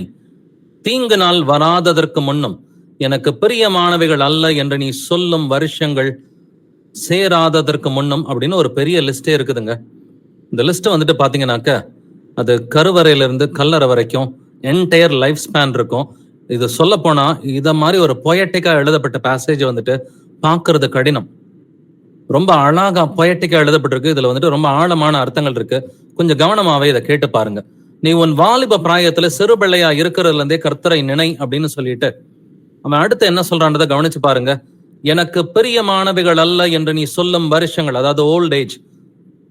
நம்ம வந்துட்டு வயதான காலம் வருவதற்கு முன்னாடி ஓல்ட் ஏஜ்ல வந்துட்டு எனக்கு பிரியமான நாட்கள் கிடையாது. வீட்டு காவலாளிகள் தள்ளாடி, வயதான காலத்துல எல்லாருமே தள்ளாடுவாங்க. இது இன்ஃபேக்ட் அந்த 7 வசனங்களுமே வயதான காலத்தை அவ்வளவு பொயட்டிக்கா எக்ஸ்பிளைன் பண்றது. அவ்வளவு பொயட்டிக்கா ரொம்ப அழகாவே வந்துட்டு இருக்கும். ஒரு சில நிமிடங்கள் நம்ம செலவு பண்ணி நம்ம தெரிஞ்சுக்கலாம். புழுதியில் அஸ்திபாரம் போட்டு மண் வீடுகளில் வாசம் பண்ணி பொட்டு பூச்சியால் அரிக்கப்படுகிறவர்கள் மேல் அவர் நம்பிக்கை வைப்பது என்ன? புழுதியில் அஸ்திபாரம் போட்டு மண் வீடுகளில் வாசம் பண்ணுகிறது யாரு? நம்முடைய உடம்பு தான். நம்முடைய உடம்பை பத்தி தான் ஹவுஸ் ஆஃப் கிளே அப்படின்னு சொல்லி யோபு வந்துட்டு சொல்றாங்க. இங்க வீட்டு காவலாளிகள் தள்ளாடி, அப்ப உடம்பு தள்ளாடுறதுக்கு முன்னாடி நீ உன் சிருஷ்டி கர்த்தரை நினை என்ற வேதம் சொல்கிறது. அதே போல 2 கொரிந்தியர் 5:1 பூமிக்குரிய கூடாரமாகிய நம்முடைய வீடு அழிந்து போனாலும், அப்ப நம்முடைய வீடுன்னு சொல்லி இங்க பவுல் எதை சொல்றான்? உடம்ப தான் வந்துட்டு சொல்றான். பூமிக்குரிய கூடாரமாகிய நம்முடைய வீடு அழிந்து போனாலும், நம்முடைய வீடுன்னு சொல்றது இந்த உடம்பு தான். அப்ப இந்த உடம்பு அழியறதுக்கு முன்னாடி உன் சிருஷ்டி கர்த்தரை நினை என்று வேதம் சொல்கிறது இல்லைங்களா? அதே போல வந்துட்டு பலசாலிகள் கூனி போய், வயதான காலத்துல என்ன நடக்கும்? கூன் விழும். ஸோ கால்கள் தள்ளாடும், இடுப்பு தளர்ந்து போகும், தொடையில வந்துட்டு வலுவு இருக்காது, அநேகருக்கு கூடன் விழுந்து போகும் இல்லைங்களா? அதனாலதான் வந்துட்டு பலசாலிகள் கூனி போய் என்று வேதம் சொல்கிறது. அதுக்கு முன்னாடி உன் சிருஷ்டி கர்த்தரை நினை. எந்திரம் அரைக்கிறவர்கள் கொஞ்சமானதினால் ஓய்ந்து. எந்திரம் அரைக்கிறவர்கள் கொஞ்சமானா நான் என் சிருஷ்டி கர்த்தரை நினைக்கணும், அதுக்கு என்ன சம்பந்தம் அப்படின்னு பாத்தீங்கன்னா, இது ரொம்ப பொயட்டிக்கா பற்களை தான் எழுதியிருக்குது. பற்களை தானே நீங்க வந்துட்டு சாப்பாடெல்லாம் அரைச்சு சாப்பிடுவீங்க இல்லைங்களா? ஸோ பற்கள்ல சாப்பாடு அரைச்சு சாப்பிட்டு அதை வயிற்றுக்குள்ளார போய் செரிக்கிற மாதிரி எந்திரம் அரைக்கிறவர்கள் கொஞ்சமானதினால். வழக்கமா வயதான காலத்துல பற்கள் எல்லாம் வந்துட்டு விழுந்து போயிடும். பற்கள் விழுந்து போச்சுன்னா கர்த்தரை ஒரு பாட்டு பாடணும்னா கூட, துதிக்கணும்னா கூட நமக்கு சில நேரம் வந்துட்டு அந்த வார்த்தைகளை ப்ரொனவுன்ஸ் பண்றது கூட கஷ்டமா இருக்கும். பற்கள் இல்லாதவங்களுக்கு அந்த கஷ்டம் வந்துட்டு தெரியும். எந்திரம் அரைக்கிறவர்கள் கொஞ்சமானதினால் ஓய்ந்து, பலகணி வழியாய் பார்க்கிறவர்கள் இருண்டு போகிறதற்கு முன்னும் நீ உன் சிருஷ்டி கர்த்தரை நினை. உன் கண்ணு மங்கல் ஆகிறதுக்கு முன்னாடி, உன் வாயில இருக்கிற பற்கள்லாம் விழுகிறதுக்கு முன்னாடி நீ உன் சிருஷ்டி கர்த்தரை நினை என்று வேதம் சொல்கிறது. 4வது வசனத்தை பாருங்க. எந்திர சத்தம் தாழ்ந்ததினால் தெரு வாசலின் கதவுகள் அடைப்பட்டு குருவியின் சத்தத்துக்கும் எழுந்திருக்க வேண்டியதாகி. இதெல்லாம் வயதான காலத்துல நடக்கிறது. எந்திர சத்தம் தாழ்ந்ததினால் பற்கள்லாம் விழுந்து போய் உனக்கு ஜீரணம்லாம் ஆகாம உடம்புல பிரச்சனை வரதுக்கு முன்னாடி நீ வந்துட்டு கர்த்தரை நினை. கதவுகள் அடைக்கப்பட்டு, நம்முடைய வாய் தான் உடம்புக்கான கதவுன்னு சொல்லி வேதம் சொல்கிறது. சங்கீதம் 141 படிச்சு பாத்தீங்கன்னா, நம்முடைய உதடுகள், நம்முடைய வாய் இதுதான் உடம்புக்கான கதவுன்னு சொல்லி வேதம் சொல்கிறது. தெரு வாசலின் கதவுகள் அடைக்கப்பட்ட. வயதான காலத்துல நிறைய பேருக்கு பேச முடியாம போயிடும். ஒரு சிலருக்கு ஸ்ட்ரோக் வந்து பேச முடியாம போனதெல்லாம் நீங்க பார்த்துருந்துருப்பீங்க. அப்போ உன்னுடைய வயதான காலம் வருவதற்கு முன்னாடி, உன் உடம்பு வந்துட்டு தளர்ந்து போவதற்கு முன்னாடி நீ உன் சிருஷ்டி கர்த்தரை நினை என்று வேதம் சொல்கிறது. நினைனாக்க திங்க். உன்னுடைய இருதய சிந்தனைகள் எல்லாம் உன் சிருஷ்டி கர்த்தரை நோக்கி இருக்கணும். அப்ப காலையில ஒரு சிலர் பயந்து போயெல்லாம் எந்திரிப்பாங்க. எப்படி? குருவியின் சத்தத்திற்கு எழுந்திருக்க வேண்டியதா இருக்கும். வயதான காலத்துல காலையில 4 மணி 5 மணிக்கெல்லாம் ரொம்ப சீக்கிரமாவே அநேகருக்கு முழிப்பு வந்துடும் இல்லைங்களா? கீத வாத்திய கன்னிகைகள் எல்லாம் அடங்கி போகாததற்கு முன்னும். கீத வாக்கியங்களுக்கு என்ன தேவை? லங்ஸ், த்ரோட்டு, டீத்து, மவுத், லிப்ஸ், இயர். காதுல கேட்கிறோம், உதடுகள்ல வந்துட்டு கீத வாக்கியங்கள்லாம் வந்துட்டு பாட முடியும் இல்லைங்களா? அப்ப வயதான காலத்துல பாடவும் முடியாது, கேட்கவும் முடியாத நிலைமைக்கு அநேகர் வந்துருவாங்க. இப்படி இல்லாம உன் உடம்புல பிரச்சனை வரத்துக்கு முன்னாடி உன் சிருஷ்டி கர்த்தரை நினை என்று வேதம் சொல்கிறது. மேட்டுக்காக அச்சம் உண்டாவதற்கு முன்னாடி, என்னால மேட்ல எல்லாம் ஏற முடியாது, எனக்கு உடம்பு தளர்ந்து போயிருச்சுன்னு சொல்லி நீ சொல்றதுக்கு முன்னாடி உன் சிருஷ்டி கர்த்தரை நினை. வாதுமை மரம் பூ பூத்து வெட்டுக்கிளியும் பாரமாவதற்கு முன்னாடி நீ உன் சிருஷ்டி கர்த்தரை நினை என்று வேதம் சொல்கிறது. அது என்னது? வாதுமை மரம் பூ பூக்கிறதுக்கு முன்னாடி நான் ஏன் நினைக்கணும்? வாதுமை மரம் என்பது இது பொயட்டிக்கா எழுதப்பட்டதுங்க. இது பாதாம் மரம் ஆல்மாண்ட் ட்ரீ. நீங்க பாத்தீங்கன்னா அதனுடைய இலைகள் வந்துட்டு வெள்ளை கலர்ல இருக்கும். இது உன் தலைமுடியில நிறை வருவதற்கு முன்னாடி, வயசாகிறதுக்கு முன்னாடி, உன்னுடைய முடி நிறைக்கிறதுக்கு முன்னாடியே உன் சிருஷ்டி கர்த்தரை நினை என்று வேதம் சொல்கிறது. பசி தீவனமும் அற்று போகாததற்கு முன்னும். வயதானவங்களுக்கு அந்த அளவுக்கு ஆப்பிடைட் இருக்காது, பசி இருக்காது. சோ வயசாகி என்னால சாப்பிட முடியல, என் உடம்புல எனர்ஜி இல்லை அப்படின்லாம் சொல்றதுக்கு முன்னாடி நீ கர்த்தரை நினைச்சனா உன்னுடைய வயதான காலத்திலும் கர்த்தர் உன்னை தாங்குவார் என்று வேதம் சொல்கிறது. இதெல்லாம் ரொம்ப அழகா பொயட்டிக்கா எழுதப்பட்டது. மனுஷன் தன் நித்திய வீட்டுக்கு போகிறதுனாலே துக்கம் கொண்டாடுகிறவர்கள் வீதியிலே தெரியாததற்கு முன்னும் நீ உன் சிருஷ்டி கர்த்தரை நினை. நீ வயசாய் இறந்து போயிட்டனா உன்னை தூக்கிட்டு போறப்ப உனக்காக துக்கம் கொண்டாடுவாங்க. நீ மரிக்கிறதுக்கு முன்னாடி உன் சிருஷ்டி கர்த்தரை நினை என்று வேதம் சொல்கிறது. வெள்ளிக்கயிறு கட்டுவிட்டு பொற்கண்ணி நசுங்கி. இதெல்லாம் வந்துட்டு நாக்கையும் நம்முடைய இருதயத்தையும் வந்துட்டு சொல்றது. நாக்க பார்த்து வந்துட்டு வெள்ளின்னு சொல்லி வேதம் சொல்கிறது. தலையை பார்த்து பொண்ணுன்னு சொல்லி வேதம் சொல்கிறது. உன்னுடைய நாக்கெல்லாம் வந்துட்டு அடைக்கப்பட்டு போவதற்கு முன்னாடி, வயதான காலத்துல நிறைய பேருக்கு வந்துட்டு பேச முடியாம வந்துட்டு போகும். இதெல்லாம் நடக்கிறதுக்கு முன்னாடி மண்ணானது தான் முன் இருந்த பூமிக்கு திரும்பி ஆவி தன்னை தந்த தேவனிடத்திற்கு மறுபடியும் போகாததற்கு முன்னும் அவரை உன் வாலிப பிராயத்திலே நினை. உன் சிருஷ்டி கர்த்தரை நினைக்கணும். இது ரொம்ப அழகா பொயட்டிக்கா சொல்லப்பட்ட ஒரு வசனம் தான். பிரசங்கி சாலமோன் தான் வந்துட்டு பிரசங்கி எழுதினவன். ஸோ சாலமோன் தன்னுடைய வயதான காலத்துல நிறைய தவறுகள்லாம் வந்துட்டு செஞ்சுட்டு அதன் பிறகு அதுல அதெல்லாம் மனம் திரும்பி ரொம்ப அழகா பொயட்டிக்கா அதெல்லாம் எழுதி வச்சிருக்கிறான். அப்படின்னாக்க நாமளும் நம்முடைய சிருஷ்டி கர்த்தரை நினைப்பதற்கு கடமைப்பட்டவர்களா இருக்கிறோம். தொடர்ந்து பிரசங்கியவை வந்துட்டு வாசிக்கலாம். பிரசங்கி 12ஆம் அதிகாரம் 8வது வசனம் வாசிக்கலாம். பிரசங்கி 12:8. மாயை மாயை எல்லாம் மாயை என்று பிரசங்கி சொல்லுகிறான். ஆமென். மாயை மாயை எல்லாம் மாயை என்று பிரசங்கி சொல்கிறான். பிரசங்கி 1:2 வாசிக்கலாம். மாயை மாயை எல்லாம் மாயை என்று பிரசங்கி சொல்லுகிறான். ஒரே வசனம் தான் இல்லைங்களா? பிரசங்கி 12:8 பிரசங்கி 1:2 ஒரே வசனம் தான். மாயை மாயை எல்லாம் மாயை என்று பிரசங்கி சொல்லுகிறான். யோசிச்சு பாருங்க, இன்னைக்கு வந்துட்டு வீட்டுல வந்துட்டு சம்பாதிக்கிறதுக்காக பெற்றோர் வந்துட்டு ஓடுறாங்க. சம்பாரிச்சா அந்த பணம் எல்லாம் என்ன ஆகுது? செலவாயிடும். எப்படியாவது மந்த் எண்டுக்குள்ளாரையோ இல்ல 2 மாசத்துலயோ நீங்க சம்பாதிக்கிறதெல்லாம் செலவாயிடும். சரி, எதுக்காக செலவு பண்றோம்? ஒண்ணு முக்கியமா சாப்பாட்டுக்காக செலவு பண்றோம். இப்ப சாப்பாட்டுக்காக பொருட்கள் வாங்குவீங்க. கஷ்டப்பட்டு வந்துட்டு சகோதரிகள் சமைக்கிறாங்க. சமைச்சாக்க அது அன்னைக்கே வந்துட்டு ஒரு வேளையில முடிஞ்சு போயிடும், 2 வேளையில முடிஞ்சு போயிடும். சரி, நம்ம சாப்பிடுறோம், சாப்பிட்டாக்கவாது ஏதாவது நடக்குமா அப்படின்னு பாத்தீங்கன்னா அதுவும் கழிவா வந்துட்டு வெளியில போயிருது இல்லைங்களா? எல்லாமே மாயை தான். ட்ரெஸ் வாங்கி போட்டுக்கிறோம். ட்ரெஸ் வாங்கி போட்டா அது பழசாயிடும், இல்ல கிழிஞ்சு போயிடும் வந்துட்டு. இப்போ உலகத்துக்காக நீங்க படுற பிரயாசம் அத்தனையுமே இது வந்துட்டு மாயை. மாயைனா இங்கிலீஷ்ல vanity, meaningless, futile, useless, pointless. சிம்பிளா சொல்ல போனா வேஸ்ட்னு சொல்லுது. நம்ம இந்த உலகத்துக்காக படுகிற பிரயாசம் எல்லாமே இது பாயிண்ட்லெஸ், இது மீனிங்லெஸ்ன்னு சொல்லுது. பட் எதுக்காக இந்த பிரயாசங்கள் படுறோம்னு சொன்னா, கர்த்தர் வர வரைக்கும் நான் விசுவாசத்தோட இருக்கணும்.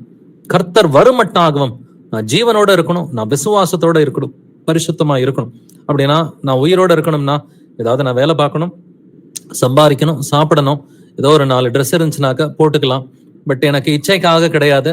பட் எனக்கு தேவைக்காக சில காரியங்களை நான் வாங்கிக்குவேன். இச்சைக்காக வாங்குறவங்களும் இருக்கிறாங்க, தேவைக்காக வாங்குறவங்களும் இருக்கிறாங்க. தேவைக்காக வாங்குற பிள்ளைகளா நம்ம இருக்கணும். பட் இதெல்லாம் மாயைன்னு சொல்லி வேதம் சொல்லுது. நான் சாலமோனை போல எதையுமே அனுபவிச்சவன் யாருமே கிடையாது. அவன் 1000 மனைவிகளோட இருந்தான். அவன் நல்லா மதுபானம் குடிச்சான், தனக்காக பெரிய பெரிய வீடுகளை கட்டி கொண்டான், பெரிய அரண்மனைகளை கட்டி கொண்டான் வந்துட்டு. அதே போல வந்துட்டு வெள்ளியை வந்துட்டு எங்க குமிச்சு வைக்கிறதுன்னு தெரியாம ரோட்ல போட்டு வச்சிருந்தான்னு சொல்லி வேதம் சொல்கிறது. அதனுடைய கஜானாவெல்லாம் வந்துட்டு கஜானாவில வந்துட்டு தங்கம் மட்டும் வச்சுக்கிட்டு அங்க வெள்ளியை வைக்கிறதுக்கு இடம் இல்லாம ரோட்ல குவியலை போல குமித்து வைத்திருந்தான் என்று வேதம் சொல்கிறது. அவனை போல இந்த உலக வாழ்க்கையை அனுபவித்தவன் ஒருவனுமே கிடையாது. ஆனா அவன் சொல்ற வார்த்தை தான் எல்லாமே வேஸ்ட் அப்படின்னு சொல்றான். பட் எதை செய்யணும் அப்படின்றத சாலமோன் வாயிலிருந்தே நம்ம கேட்கலாம். பிரசங்கி 1:14 வாசிக்கலாம். சூரியனுக்கு கீழே செய்யப்படுகிற காரியங்களை எல்லாம் கவனித்து பார்த்தேன். இதோ எல்லாம் மாயையும் மனதுக்கு சஞ்சலமுமாய் இருக்கிறது. ஆமென். எல்லாமே மாயை தான், மனதுக்கு சஞ்சலமுமாய் இருக்கிறது அப்படின்னு பிரசங்கியே வந்துட்டு சொல்றான், சாலமோன் சொல்றான். பிரசங்கி 2:1 படிச்சு பாத்தீங்கன்னா, வா இப்பொழுது உன்னை சந்தோஷத்தினாலே சோதித்து பார்ப்பேன், இன்பத்தை அனுபவி என்றேன், இதோ இதுவும் மாயையா இருக்கிறது. தனக்குத்தானே சொல்லிக்கிறான். ஓகே, எல்லாத்தையும் நம்ம அனுபவிப்போம் அப்படின்னு சொல்லிட்டு அவன் வந்து திராட்சை ரசம் குடிச்சு பாக்குறான். 1000 பெண்களோட வந்துட்டு மனைவியா வந்துட்டு வச்சுக்கிறான். வந்துட்டு பெரிய கட்டடங்கள்லாம் வந்துட்டு கட்டுறான். தங்கம், பொண்ணு, வெள்ளி எல்லாத்தையும் குமிச்சுக்கிறான். இந்த உலக காரியங்களை நிறைய ஆராய்ந்து பார்க்கிறான். நல்ல சாப்பாடு சாப்பிட்றான். தன்னுடைய வேலைக்காரங்களுக்கெல்லாம் நல்ல ட்ரெஸ் கொடுக்குறான், நல்ல சாப்பாடு கொடுக்குறான். எல்லாமே இருந்து அவனுக்கு என்னவா தெரியுது? எல்லாமே pointless, meaningless, useless, vanity, futile. எல்லாமே வேஸ்டா தான் அவனுக்கு வந்துட்டு தெரியுது. ஆனா ஒண்ணு மட்டும் தேவன் சொல்றான், தேவனுக்கு பயந்து இருக்கணும். தேவனுக்கு பயந்து தேவனுடைய கற்பனைகளை கை கொள்ளணும். இது ஒண்ணுதான் மனிதனுக்கு நியமிக்கப்பட்ட கடமையா இருக்கிறது அப்படின்றத தெளிவாவே வந்துட்டு சாலமோன் பிரசங்கம் பண்றான்.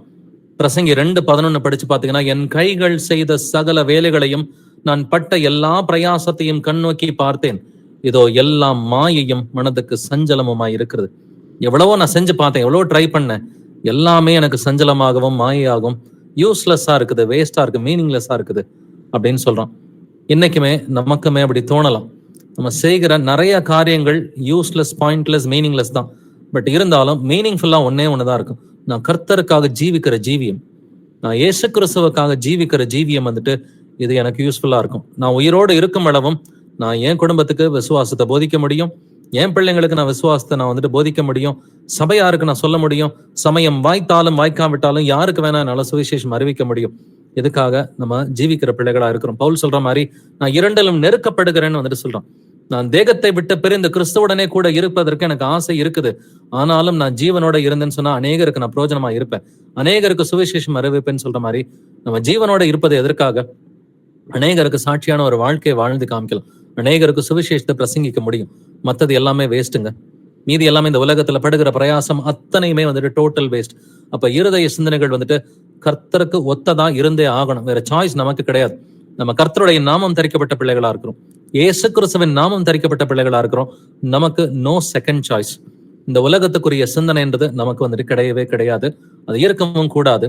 பிரசங்கி 2:23 படிச்சு பாத்தீங்கன்னா, அவன் நாட்கள் எல்லாம் அலுப்புள்ளது, அவன் வேலைகள் வருத்தம் உள்ளது, ராத்திரியிலும் அவன் மனதுக்கு இளைப்பாறுதல் இல்லை, இதுவும் மாயையே என்று எழுதியிருக்குது. பிரசங்கி 5:10 பணப்பெரியன் பணத்தினால் திருப்தி அடைவதில்லை, செல்வப்பெரியன் செல்வ பெருக்கினால் திருப்தி அடைவதில்லை, இதுவும் மாயே. நிறைய பேர் நிறைய பணத்தை வந்துட்டு பெருக்கி வச்சிருக்கிறாங்க, நிறைய வீடுகள் வாங்குறாங்க. பட் இருந்தாலும் அதுவும் வேஸ்ட் தான். யாருக்கு விட்டுட்டு போக போறாங்க? யாருக்கோ விட்டுட்டு போயிடுவாங்க இல்லைங்களா? தன்னுடைய சந்ததிக்கு வந்துட்டு விட்டுட்டு போவாங்க. அதான அவங்களால அனுபவிக்கவும் வந்துட்டு முடியாது. ஸோ கர்த்தர் அளவா இருந்தா போதும்னு சொல்லியிருக்கிறார். எல்லாத்துலயும் 1, 2 இந்த லெவல்ல வந்துட்டு பேசிக் லெவல்ல நமக்கு இருந்தாக்க போதும்னு சொல்றார். ஸோ பணத்தை அதிகமா பெருக்கிறதுலையும் பிரயோஜனம் இல்லைன்னு சொல்லியிருக்கிறார். பிரசங்கி 5:7 அநேக சொப்பனங்கள் மாயையா இருப்பது போல அநேக வார்த்தைகளும் வியர்த்தமாயிருக்கும், ஆகையால் நீ தேவனுக்கு பயந்திரு. அப்ப தேவனுக்கு பயந்திருப்பது ஒண்ணுதான் ரைட்டுன்னு வந்துட்டு பிரசங்கி சொல்றோம். சாலமோன் வந்துட்டு ரைட்டுன்னு சொன்ன ஒரே ஒரு காரியம் என்னது? தேவனுக்கு பயப்படணுங்க. ஸோ பிரசங்கி 5:7 நல்லா ஞாபகம் வச்சுக்கோங்க. எல்லாமே வேஸ்ட், எல்லாமே மீனிங்லெஸ், எல்லாமே பாயிண்ட்லெஸ்னு எல்லாத்தையும் அனுபவிச்சவன் சொல்றான். ஆனா ஒண்ணுதான் கரெக்ட்னு சொல்றான். நீ தேவனுக்கு பயந்துரு, தேவனுடைய கற்பனைகளுக்கு வந்துட்டு பயந்து அவருடைய கற்பனைகளுக்கு கீழ்ப்படியணும். பிரசங்கி 11:10 படிச்சு பாத்தீங்கன்னா, நீ உன் இருதயத்திலிருந்து சஞ்சலத்தையும் உன் மாம்சத்திலிருந்து தீங்கையும் நீக்கி போடு, இளவயதும் வாலிபமும் மாயையே. எல்லாமே மாயைன்னு சொல்றோம். இளவயதா இருக்கட்டும், வாலிபமா இருக்கட்டும், எல்லாமே மாயைன்னு சொல்லிட்டு, பட் இளமையில இருக்கிறவங்க ஒரு ஸ்டேஜ்ல முதுமைக்கு வந்துதான் ஆகணும். எல்லாமே மாயை தான். பட் எது நமக்கு தேவை? தேவனுக்கு பயந்திருப்பதான் தேவைன்னு சொல்றோம். பட் ஒரு விஷயம் நம்ம செய்யலாம், நமக்கு அனுமதிக்கப்பட்டிருக்கிறது, சந்தோஷத்தோட செய்யலாம்னு வேதம் சொல்லுது. பிரசங்கி 9:9 வாசிக்கலாமே. எக்லீசியாஸ்டிஸ் 9:9. சூரியனுக்கு கீழே தேவன் உனக்கு நியமித்திருக்கிற மாயையான நாட்களில் எல்லாம் நீ நேசிக்கிற மனைவியோடு நிலையில்லாத இந்த ஜீவ வாழ்வை அனுபவி. இந்த ஜீவனுக்குரிய வாழ்விலும் நீ சூரியனுக்கு கீழே படுகிற பிரயாசத்திலும் பங்கு இதுவே. சூரியனுக்கு கீழே தேவன் உனக்கு நியமித்திருக்கிற மாயையான நாட்களில் எல்லாம், நம்ம வாழ்நாள் எப்படிப்பட்டதுங்க? மாயையான வாழ்நாள் என்று வேதம் சொல்கிறது. இந்த மாயையான நாட்களில் எல்லாம் நீ நேசிக்கிற மனைவியோட நிலையில்லாத இந்த ஜீவ வாழ்வை அனுபவி. மனைவியோட சந்தோஷமா இரு, பிள்ளைகளோடு சந்தோஷமா இரு என்று வேதம் சொல்கிறது. இந்த ஜீவனுக்குரிய வாழ்விலும் நீ சூரியனுக்கு கீழே படுகிற பிரயாசத்திலும் பங்கு இதுவே. உனக்கு ஒப்புவிக்கப்பட்டது இதுதான்பா. மனைவியோட பிள்ளைகளோட நல்ல சந்தோஷமான வாழ்க்கை, கர்த்தருக்கு பயந்த வாழ்க்கை வாழ்ந்து நிறைய பேருக்கு நீ சாட்சியாருன்னு சொல்லி வேதம் சொல்லி கொடுக்கிறது. மீதி எல்லாமே வேஸ்ட்டுங்க. மீதி படுகிற பிரயாசம், நிறைய கவலைகள் இருக்கும். ஐயோ, நான் இதை எப்படி பண்ண போறேன், அதை எப்படி பண்ண போறேன், பிள்ளைகள் எப்படி படிக்க வைக்க போறேன், எக்ஸாம் வருது, என்னோட வேலையில இந்த பிரச்சனை இருக்குது, நான் என்ன செய்ய போறேன், என் குடும்பத்துல இந்த பிரச்சனை இருக்கு. கவலைப்படுகிறதுனால் எவன் ஒரு முழத்தை கூட்ட முடியும் உயரத்தில்? முடியவே முடியாதுன்னு சொல்லி கர்த்தர் சொல்றார். இப்ப இருதய சிந்தனைகள்ல கவலை இருக்குதா? இருக்கக்கூடாதுன்னு கர்த்தர் சொல்றாரு. ஏன்னா எல்லாமே வேஸ்ட்ன்னு சொல்லிட்டார். படுகிற பிரயாசம் எல்லாமே வேஸ்ட்ன்ட்டார். ஆனா ஒரு லெவல்ல இருந்துச்சுன்னா ஆண்டவர் அனுமதிப்பார். ஒரு அளவுகோலோட வந்துட்டு இருந்துச்சுனாக்க, அது சம்பாதிக்கிறதோ வந்துட்டு இல்ல நம்ம பொருட்கள் வாங்குறதோ சாப்பிடுறதோ எல்லாமே ஒரு அளவோட இருந்துச்சுன்னு சொன்னா கர்த்தர் அதை அனுமதிக்கிற தேவனா இருக்கிறார். பட் அளவுக்கு மிஞ்சி கர்த்தரை எதையுமே அனுமதிக்கிறது கிடையாது. அப்படின்னாக்க நம்மளுடைய சிந்தனை எதை நோக்கி இருக்கணும்? ரொட்டீனா ஒரு வேலையை கொடுத்திருக்கிறாரு, நம்ம சில காரியங்களை ரொட்டீனா பண்றோம், அதை குறித்து அதிகமா சிந்திக்க வேண்டியதெல்லாம் கிடையாது. நம்ம சிந்திக்க வேண்டியது கர்த்தரை குறித்தும் அவருடைய வசனங்களை குறித்தும் தான் சிந்தனை இருக்கணும். கடைசியா கன்க்ளூஷனுக்கு வந்துட்டு வரலாம். பிரசங்கி 12ஆம் அதிகாரம் வசனங்கள் 13 முதல் 14 வரை வாசிக்கலாம். காரியத்தின் கடைத்தொகையை கேட்போமாக. தேவனுக்கு பயந்து அவர் கற்பனைகளை கைக்கொள். எல்லா மனுஷர் மேலும் விழுந்த கடமை இதுவே. ஒவ்வொரு கிரியையும் அந்தரங்கமான ஒவ்வொரு காரியத்தையும் நன்மையானாலும் தீமையானாலும் தேவன் நியாயத்திலே கொண்டு வருவார். ஆமென். காரியத்தின் கடைத்தொகை அப்படின்னாக்க கன்க்ளூஷன் அப்படின்னு சொல்லிதான் நிறைய இங்கிலீஷ் டிரான்ஸ்லேஷன்ல இருக்குது. இல்லைன்னா 1-2 டிரான்ஸ்லேஷன்ல எண்ட் ஆஃப் த மேட்டர் அப்படின்னு சொல்லி இருக்குது. அப்ப கன்க்ளூஷன் என்னது? எவ்வளவோ சாலமோன் அனுபவிச்சுட்டான். 1000 மனைவிகளோட இருந்து நிறைய தனக்கா தங்கம் பொண்ணு வெள்ளி எல்லாம் சேர்த்து வச்சு நிறைய நல்ல சாப்பாடு சாப்பிட்டு எவ்வளவோ அனுபவிச்சு எதுலையுமே திருப்தி இல்லாம காரியத்தின் கடைத்தொகை, கன்க்ளூஷன் இதுதான்பா. காரியத்தின் கடைத்தொகையை கேட்போமாக. தேவனுக்கு பயந்து அவர் கற்பனைகளை கைக்கொள். எல்லா மனுஷர் மேலும் விழுந்த கடமை இதுவே. அப்ப நம்ம தேவனுக்கு பயந்து இருக்கணும். கர்த்தராகிய இயேசு கிறிஸ்துவின் வசனங்களுக்கு பயந்து இருக்கிற பிள்ளைகளா இருக்கிறோமா? அவர் கற்பனைகளை கை கொள்றோமா? எல்லா மனுஷர் மேலும் விழுந்த கடமை இதுவாகவே இருக்கிறது. ஒவ்வொரு கிரியையும் அந்தரங்கமான ஒவ்வொரு காரியத்தையும் நன்மையானாலும் தீமையானாலும் தேவன் நியாயத்திலே கொண்டு வருவார். நியாய தீர்ப்பு நாள் என்று ஒன்று இருக்கிறது, நம்ம எல்லோருக்குமே தெரியும். இந்த நியாய தீர்ப்பு நாள்ல நீங்க செஞ்ச ஒவ்வொரு கிரியையும் வெளியில வருங்க. அந்தரங்கமான ஒவ்வொரு காரியமா இருந்தாலும் நன்மையானாலும் தீமையானாலும் கர்த்தர் நியாயத்திலே அவர் கொண்டு வருவார். அப்ப நியாயத்துல கர்த்தர் கொண்டு வராருன்னாக்க நியாய தீர்ப்பு நாள் அப்படின்னு சொல்லி ஒண்ணு இருக்குது. நம்ம எல்லாத்தையும் நம்ம விசுவாசிக்கிறோம். இயேசு கிறிஸ்து நம்மை நியாயம் தீர்ப்பதற்காக அவர் இந்த பூமிக்கு வருகிறார். அப்படின்னாக்க கர்த்தருக்கு பயப்படணும் அப்படின்னு சொல்லிதான் இந்த வசனம் ஆரம்பிக்குது இல்லைங்களா? இதுல உபதேசம் எப்படி ஆரம்பிக்குது இந்த வசனத்துல? காரியத்தின் கடைத்தொகையை கேட்போமாக தேவனுக்கு பயந்து அவர் கற்பனைகளை கைக்கொள். இன்னைக்கு கட்டளை கடைபிடிக்கிறாங்க நிறைய பேர், ஆனா முழு இருதயத்தோட செய்யறது கிடையாது. நம்ம 2 நாளாகவும் 25வது அதிகாரத்துல முதல் 2 வசனம் அடிக்கடி வாசிச்சுக்கிட்டு தான் இருக்கிறோம். அமத்சியா ராஜா கர்த்தருக்கு செம்மையான காரியங்களை, பிரியமான காரியங்களை செஞ்சான், ஆனா முழு இருதயத்தோட செய்யல அப்படின்னு சொல்லி வேதம் சொல்கிறது. கர்த்தருக்கு பிரியமானதை எப்படி செய்யணும்? முழு இருதயத்தோடு வந்துட்டு செய்கிற பிள்ளைகளா இருக்கணும். அப்ப கர்த்தருக்கு பயந்து அப்படின்னாக்க, கர்த்தருக்கு பயப்படுதலை ஞானத்தின் ஆரம்பம்னு சொல்லி நீதிமொழிகள் 1:7 வாசிக்கிறோம். யோபு 28:28 படிச்சு பாத்தீங்கன்னா, மனுஷனை நோக்கி இதோ ஆண்டவருக்கு பயப்படுதலை ஞானம், பொல்லாப்பை விட்டு விலகுவதே புத்தி. அப்ப பொல்லாப்புன்னு சொன்னா அதை விட்டு விலகுறோமா? ஏன்னா அதுதான் புத்தி. அது இல்லைனாக்க புத்தி இல்லாத மனுஷன்னு கர்த்தர் சொல்றார். புத்தி உள்ள மனுஷனுக்கு ஒப்பிடுவேன், புத்தி இல்லாத மனுஷனுக்கு ஒப்பிடுவேன்னு சொல்லி கர்த்தர் சொல்றார். புத்தி உள்ள ஆராதனை, புத்தி உள்ள சபைகள், புத்தி உள்ள கன்னிகைகள் அப்படின்னு சொல்லி கர்த்தர் பேசுறார். அப்ப மனுஷனை நோக்கி கர்த்தர் என்ன சொல்றாரு? ஆண்டவருக்கு பயப்படுதலே ஞானம், பொல்லாப்பை விட்டு விலகுவதே புத்தி. அப்ப புத்தினா என்னது? அண்டர்ஸ்டாண்டிங். அண்டர்ஸ்டாண்டிங் என்னது? பொல்லாப்பை விட்டு விலகுவது. இது கர்த்தருக்கு பிடிக்காதுன்னா அதை விட்டு முதல்ல விலகிடும். இல்ல நான் அதைத்தான் செய்வேனாக்க நீ புத்தி இல்லாத மனுஷன்னு சொல்லி கர்த்தர் அப்படிதான் வந்துட்டு சொல்றாரு. சங்கீதம் 112 முதல் வசனத்துல கர்த்தருக்கு பயந்து அவருடைய கட்டளைகளில் மிகவும் பிரியமாயிருக்கிற மனுஷன் பாக்கியவான் என்று எழுதியிருக்கிறது. அப்ப கர்த்தருக்கு பயப்படணும். யாரு பாக்கியவான்? கர்த்தருக்கு பயந்து அவருடைய கட்டளைகள் மிகவும் பிரியமாயிருந்து கர்த்தரை வந்துட்டு அன்பு செய்து அவருடைய கட்டளைகளை வந்துட்டு கை கொள்ளுகிற பிள்ளைகளா இருக்கணும். இதை வசனத்தோட செய்யக்கூடாது. ஏன்னா உற்சாகமா வந்துட்டு கொடுக்கிறவன் இடத்துல தேவன் பிரியமா இருக்கிறார். அப்ப நம்ம என்னத்தை கர்த்தர்ட்ட கொடுக்கணும்? அவர் நம்மளுடைய காசு பணத்தை எல்லாம் கேட்கல. அவர் நம்ம கிட்ட எதிர்பார்க்கிறது வந்துட்டு நம்மையே எதிர்பார்க்கிறார். ரோமர் 12ஆம் அதிகாரம் முதல் வசனத்துல, நீ உன்னுடைய சரீரத்தை நீ ஜீவ பலியா கொடு, தேவனுக்கு பரிசுத்தமும் பிரியமுமான ஜீவ பலியா நீ கொண்டு வந்து கொடுக்கணும், இதுவே நீங்கள் செய்யத்தக்க புத்தி உள்ள ஆராதனைன்னு சொல்லி இருக்கிறார். அப்ப நம்ம புத்தி உள்ள மனிதர்களா இருக்கணும், புத்தி உள்ள ஆராதனை செய்கிற பிள்ளைகளா இருக்கணும். சங்கீதம் 147:11 வசனத்துல, தமக்கு பயந்து தமது கிருபைக்கு காத்திருக்கிறவர்கள் மேல் கர்த்தர் பிரியமா இருக்கிறார் என்று வேதம் சொல்கிறது. அப்ப கர்த்தர் நம்ம கிட்ட என்னத்தை எதிர்பார்க்கிறாரு? இந்த காரியத்தை தவிர வேற எதை கர்த்தர் உன்னிடத்தில் எதிர்பார்க்கிறார் அப்படின்னு 2 வசனங்கள் இருக்குது. உபாகமம் படிச்சு பாத்தீங்கன்னா 10ஆம் அதிகாரம் 12 முதல் 13 வரைக்கும் படிச்சு பாத்தீங்கன்னா, நீ உன் தேவனாகிய கர்த்தருக்கு பயந்து அவர் வழிகளில் எல்லாம் நடந்து அவரிடத்தில் அன்பு கூர்ந்து உன் முழு இருதயத்தோடும் உன் முழு ஆத்மாவோடும் உன் தேவனாகிய கர்த்தரை சேவித்து நான் என்று உனக்கு கற்பிக்கிற கர்த்தருடைய கற்பனைகளையும் அவருடைய கட்டளைகளையும் உனக்கு நன்மை உண்டாகும்படி கை கொள்ள வேண்டும் என்பதை அல்லாமல் வேற எதை கர்த்தர் உன்னிடத்தில் கேட்கிறார்? கர்த்தர் நம்ம கிட்ட கேட்கறது ரொம்ப சிம்பிளான காரியம் தான். அவரை பத்தி சிந்திக்கணும், அவருடைய வசனங்களை பத்தி சிந்திக்கணும். மீதி காரியங்கள் ஆட்டோமேட்டிக்கா இருதய சிந்தனைகள் கரெக்டா இருந்துச்சுன்னா வாயின் வார்த்தைகள் கரெக்டா வரும். மற்ற எல்லா கிரியைகளும் வந்துட்டு நமக்கு பக்தி விருத்திக்கு ஏதுவாக வந்துட்டு இருக்கும்.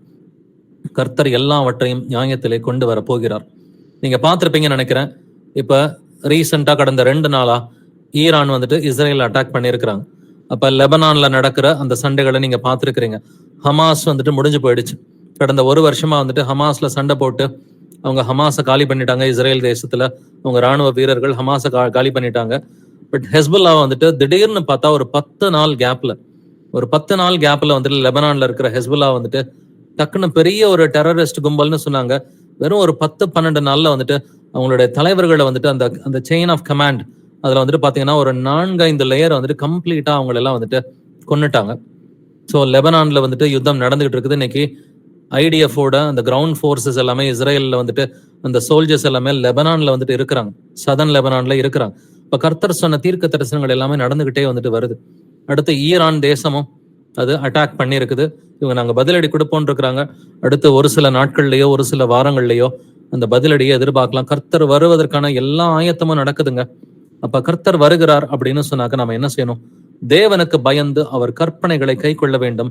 எல்லா மனுஷர் மேலும் விழுந்த கடமை இதுவாகவே இருக்கிறது. அப்ப எந்த கிரியை நீங்க செஞ்சாலும் அதை அவர் நியாயத்துல கொண்டு வருவாருங்க. நீங்க எந்த கிரியை, ஒரு தப்பான சிந்தனை இருந்துச்சுன்னா அவர் நியாயத்துல கொண்டு வந்துருவார். மனுஷர் பேசுகிற ஒவ்வொரு வீண் வார்த்தைக்கும் நியாய தீர்ப்பு நாளிலே கணக்கு ஒப்புவிக்க வேண்டும்னு சொல்லி அவர் சொல்லி இருக்கிறார் இல்லைங்களா? அப்ப எந்த ஒரு காரியமா இருந்தாலும் நாம் எல்லாரும் கிறிஸ்துவின் நியாயாசனத்திற்கு முன்பாக வெளிப்பட வேண்டும்னு சொல்லி 2 கொரிந்தியர் 5:10 சொல்லுது. ரோமர் 2ஆம் அதிகாரத்துல மனுஷருடைய அந்தரங்கங்களை குறித்து நியாய தீர்ப்பு கொடுக்கும் நாளிலே இது விளங்கும்னு சொல்லி வேதம் சொல்லுது. அந்தரங்கமா இருந்தாலும் கர்த்தர் வெளிப்படுத்துவாருங்க. நீங்க அந்தரங்கத்துல எது வேணா நினைக்கலாம், எது வேணா பேசலாம். வீட்டுல தானே பேசுறேன், யாருக்கும் தெரியாதுன்னு நீங்க நினைக்கலாம். இருதயத்துல தானே சிந்திக்கிறேன், யாருக்கும் தெரியாதுன்னு சொல்லி நினைக்கலாம். ஆனா கர்த்தர் எல்லாத்தையும் நியாயத்திலே கொண்டு வருவார். 1 கொரிந்தியர் 4 இருளில் மறைந்திருக்கிறவைகளை அவர் வெளியரங்கமாக்கி இருதயங்களின் யோசனைகளையும் வெளிப்படுத்துவார். எப்ப? நியாய தீர்ப்பு நாள்ல. மத்தேயு 12:36 நம்ம அடிக்கடி வாசிக்கிற வசனம் தான். மனுஷர் பேசும் வீணான வார்த்தைகள் யாவையும் குறித்து நியாய தீர்ப்பு நாளிலே கணக்கு ஒப்புவிக்க வேண்டும்.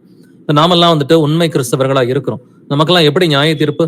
யோவான் 12:48 சொல்றது போல, நான் சொன்ன வசனமே அவனை கடைசி நாளில் நியாயம் தீர்க்கும். நான் சொன்ன வசனமே அவனை கடைசி நாளில் நியாயம் தீர்க்கும். இயேசு கிறிஸ்துவின் வசனங்கள் மூலமா நியாய தீர்ப்பு அடைய போகிற பிள்ளைகளா நம்ம இருக்கிறோம். அப்படின்னா முதலாவது காரியம், நம்முடைய இருதய சிந்தனைகள் கர்த்தரை வசனப்படுத்துதா, கர்த்தரை துக்கப்படுத்துதா, அல்லது அவரை சந்தோஷப்படுத்துதா? நம்ம முதல் வசனமா இன்னைக்கு வாசிச்சது ஆதியாகமம் 6 வாசிச்சோம். மனுஷனுடைய அக்கிரமம் பூமியிலே பெருகினது என்றும் அவன் இருதயத்தின் நினைவுகளின் தோற்றமெல்லாம் நித்தமும் பொல்லாததா இருந்து அப்படின்னு சொல்லி கர்த்தர் பார்க்கிறார். நித்தமும் பொல்லாததா இருக்குது மனுஷனுடைய சிந்தனைகள். அதனால கர்த்தர் என்ன பண்றாரு? தாம் பூமியிலே மனுஷனை உண்டாக்கினதற்காக கர்த்தர் மனஸ்தாபப்பட்டார். அது அவருடைய இருதயத்திற்கு வசனமா இருந்தது. அப்ப என்ன படைச்சதுக்காக கர்த்தர் துக்கப்படணுமா, சந்தோஷப்படணுமா? சந்தோஷப்படணும். அப்ப நம்மை நாமே நிதானித்து பார்ப்போம். நம்முடைய இருதய சிந்தனைகளை நிதானித்து பார்ப்போம். நான் பேதுரு தப்பா செஞ்சுதான், ஒரே ஒரு நிமிஷம் தப்பா சிந்திச்சான். ஏசு கிறிஸ்து பின்னாக போ சாத்தானேன்னு சொல்லிட்டார். தேவனுக்கு ஏற்றவைகளை சிந்தியாமல் மனுஷனுக்கு ஏற்றவைகளை சிந்திக்கிறாய். அப்ப தப்பான சிந்தனைகள் வந்தா பிசாசு தான் கிரியை செய்வான். அப்ப தேவனுக்கு ஏற்றவைகளை சிந்திக்கிற பிள்ளைகளா நம்ம இருக்கணும். நம்ம மாம்சத்தின்படி சிந்திக்கிற பிள்ளைகளா இல்லாம ஆவியின்படி சிந்திக்கிற பிள்ளைகளா இருக்கணும். ஏன்னா மாம்ச சிந்தை மரணம் என்று எழுதி இருக்கிறது, ஆவியின் சிந்தையோ ஜீவனும் சமாதானமுமாம் என்று எழுதி இருக்கிறது. அப்படின்னா இன்னையிலிருந்து நம்முடைய இருதய சிந்தனைகளை எல்லா காவலோடும் காத்துக்கொள்வோம். ஏன்னா இருதயத்திலிருந்து தான் எல்லா பொல்லாத சிந்தனைகளும் வருகிறது என்று வேதம் சொல்கிறது. எல்லாவற்றை பார்க்கலும் இருதயமே திருக்குள்ளது என்று எழுதியிருக்கிறது. எல்லா காவலோடும் உன் இருதயத்தை காத்துக்கொள், கிறிஸ்துவின் சிந்தையே உங்களில் இருக்க கடவுது என்று வேதம் சொல்கிறது. கிறிஸ்துவின் சிந்தையை ஆயுதமாக தரித்துக் கொள்வோம். அந்த சர்வாயுதம் வர்க்கம் தரித்த பிள்ளைகளாக கர்த்தருக்காக பிசாசை எதிர்த்து போர் செய்கிற அந்த சோல்ஜர்ஸை போல போர் சேவகர்களை போல, ஸ்நானாதிபதிகளை போல நம்ம இயேசு கிறிஸ்துவன் ஸ்நானாபதிகளை போல அவருக்காக பிசாசை எதிர்த்து போர் செய்வோம். அவருக்காக பிள்ளைகளை நம்ம ராஜ்யத்துக்கு பிடிக்கிற பிள்ளைகளா, உங்களை நான் மனுஷரை பிடிப்போர் ஆக்குவேன்னு கர்த்தர் சொன்னார். அதுக்கு முதல்ல அடிப்படையா நம்மகிட்ட சாட்சி வேணும். அப்ப சாட்சி வேணும்னு சொன்னா இருதய சிந்தனைகளும் வாயின் வார்த்தைகளும் நம்முடைய உடல்ல இருக்கிற எல்லா அவயவங்களும் பெர்ஃபெக்டா இன்சிங்க் ஆவியோட இருக்கணும். கர்த்தருடைய ஆவியோட சின்க்ரனைஸ்டா செயல்படணும். இதைத்தான் கர்த்தர் நம்மகிட்ட எதிர்பார்க்கிறார். அப்படின்னா அதனுடைய ரூட் எங்க இருக்குது? இருதயத்துல இருக்கு. அதனாலதான் இருதயத்துல எந்த ஒரு கசப்பான வேரும் இருக்கக்கூடாது. கசப்பான வேர் இருந்தாலும் அதனுடைய ரூட்டும் அங்கதான் இருக்கும். பட் ஆவிக்குரிய காரியமா இருந்தாலும் அதனுடைய ரூட்டும் இருதயத்துலதான் இருக்கும். கசப்பான வேர் இருந்துச்சுன்னா அதை தூக்கி போட்டுருவோம். தூக்கி போட்டுட்டு வசனத்திலே வேரூன்றுகிற பிள்ளைகளாய் நாம் இருக்க வேண்டும். வசனத்துல வேரூன்றிட்டோம்னு சொன்னா இருதய சிந்தனைகள் கர்த்தருக்கு பிரியமான முறையில இருக்கும். ஆவிக்குரிய சிந்தனைகளா நமக்கு ஆவியின் சிந்தை ஜீவனம் சமாதானமும் என்று எழுதியிருக்கிறபடி ஆவிக்குரிய சிந்தனையோடு கர்த்தர் வரும் இடம் கர்த்தருக்காக நம்மை நாமே பரிசுத்தம் பண்ணி கொண்ட பிள்ளைகளா ஆவிக்கேற்ற ஆராதனை செய்கிற பிள்ளைகளா, நம்முடைய சரீரத்தை ஜீவ பலியா ஒப்பு கொடுக்கிற பிள்ளைகளா நம்ம இருப்போம். நம்ம இதுக்காக ஒரு ஜெபம் செய்த நம்ம இன்னைக்கான பைபிள் ஸ்டடியை நிறைவு செய்யலாம். எங்கள் கர்த்தராகிய இயேசு கிறிஸ்துவே, எங்கள் அப்பா தந்தையே, உம்மை போற்றுகிறோம், உம்மை புகழுகிறோம், உம்மை வாழ்த்துகிறோம், உம்மை வணங்குகிறோம், உம்மை ஆராதிக்கிறோம், உம்மை துதிக்கிறோம், உமக்கு நன்றி செலுத்துகிறோம், உமக்கு ஸ்தோத்திரம் செலுத்துகிறோம். ஆண்டவரே, எங்கள் கர்த்தராகிய இயேசுவே, நீர் நல்லவர், வல்லவர், பரிசுத்தர், தூயவர், நீர் இரக்கமுள்ளவர், நீர் சாந்தமுள்ளவர், நீர் நீதி உள்ளவர். துதியும் கனமும் மகிமையும் வல்லமையும் என்றென்றும் உம்முடையது. ஆண்டவரே இயேசு கிறிஸ்துவே, உன் வாலிப பிராயத்திலே உன் சிருஷ்டி கர்த்தரை நினை என்று நீங்க எங்களுக்கு சொல்லி கொடுத்திருக்கிறீங்கப்பா. தீங்கு நாட்கள் வராததற்கு முன்னும், உன்னுடைய ஓல்ட் ஏஜ் வருவதற்கு முன்னாடி, எனக்கு இந்த வருடங்கள் எல்லாம் பிடிக்கல, இந்த நாட்கள் எனக்கு பிடிக்கல அப்படின்னு சொல்லி அந்த வயதான நாட்கள் வருவதற்கு முன்னாடி உன் வாலிப பிராயத்திலே உன் சிருஷ்டி கர்த்தரை நினை என்று எங்களுக்கு சொல்லிக் கொடுத்திருக்கிறீங்கப்பா. எதை பத்தி சிந்திக்கணும்ன்றத எங்களுக்கு சொல்லிக் கொடுத்த கிருபைக்காக ஸ்தோத்திரிக்கிறோம். ஆண்டவரே, எங்களுடைய பழைய வாழ்க்கையில நாங்கள் வீண் சிந்தனைகளோடு இருந்திருக்கிறோம்ப்பா. அந்த நாட்களுக்காக உங்களை ஆண்டவர், உங்களை व्यसனப்படுத்தின நாட்களுக்காக, உங்களை துக்கப்படுத்தின நாட்களுக்காகவுமே நாங்கள் மனஸ்தாபப்படுத்தின நாட்களுக்காக மனதார மன்னிப்பு வேண்டுகிறோம். ஆண்டவர், எங்களுடைய பாவங்களை தயவாய் மன்னிங்க ஆண்டவரே. ஏசுப்பா இந்த பூமிக்குரிய சிந்தனைகளோடு உலகத்தின் சிந்தனைகளோடு பிசாசுக்கு இடம் கொடுத்து தேவனுக்கு ஏற்றவைகளை சிந்திக்காம மனுஷனுக்கு ஏற்றவைகளை நாங்கள் சிந்தித்து ஆண்டவரை பின்னாக போ சாத்தானே என்று நீர் சொல்லும் அளவுக்கு நாங்கள் உமக்கு ஆண்டவரை சத்துருக்களாக இருந்தோம் ஆண்டவரை. அந்த நாட்களிலிருந்து நீர் எங்களை மீட்டெடுத்த கிருபைக்காக உமக்கு நன்றி செலுத்திக்கிறோம் ஆண்டவரே. உங்களுடைய கிருபை உள்ள வசனத்தை எங்களுக்கு சொல்லி கொடுத்தீங்க. அந்த வசனத்தை புரிஞ்சுக்கிறதுக்கு எங்களுக்கு ஞானத்தை கொடுத்தீங்க ஆண்டவரே. அந்த வசனங்களை எங்களுடைய இருதயத்தில் எழுதி வைத்த கிருபைக்காக ஸ்தோத்திரிக்கிறோம் ஆண்டவரே. அந்த வசனங்கள் படி சிந்திக்கிறதுக்கு எங்களை பழக்கப்படுத்திக்கிட்டே வரீங்க. அதற்காக ஸ்தோத்திரிக்கிறோம், உமக்கு நன்றி செலுத்திக்கிறோம் ஆண்டவரே. உங்களுடைய நாமத்தை தியானிக்கிற பிள்ளைகளா, உடைய வசனங்களை தியானிக்கிற பிள்ளைகளா இருக்கணும்னு சொல்லி எங்களை இயேசு கிறிஸ்துவின் நாமத்தினால் நாங்கள் ஆசீர்வதிக்கிறோம் ஆண்டவரே.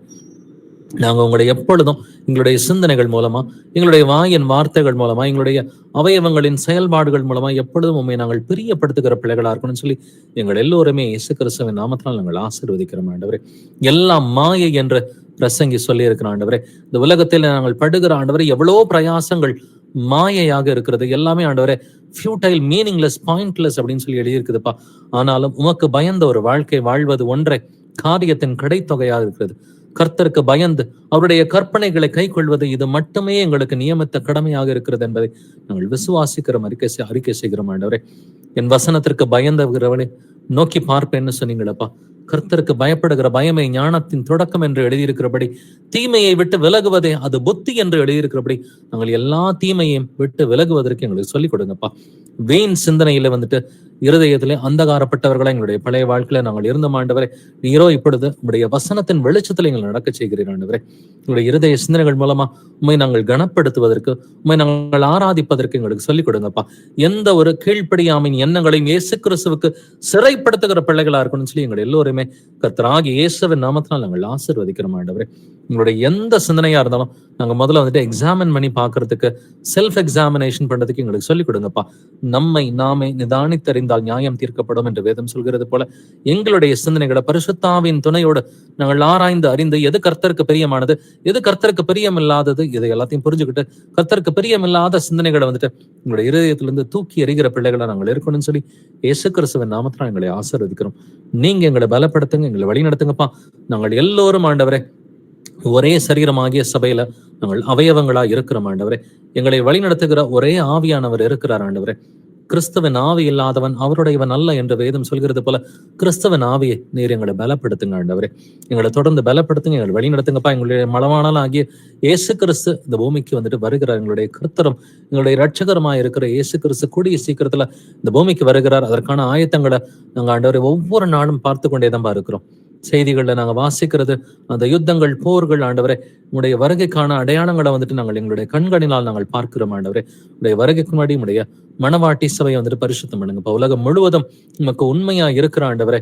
ஆண்டவரே, இந்த சபையாகிய சரீரத்துல அவயவங்களா இருக்கிற ஒவ்வொருவருமே இயேசு கிறிஸ்துவின் நாமத்தினால் நாங்கள் ஆசீர்வதிக்கிறோம்.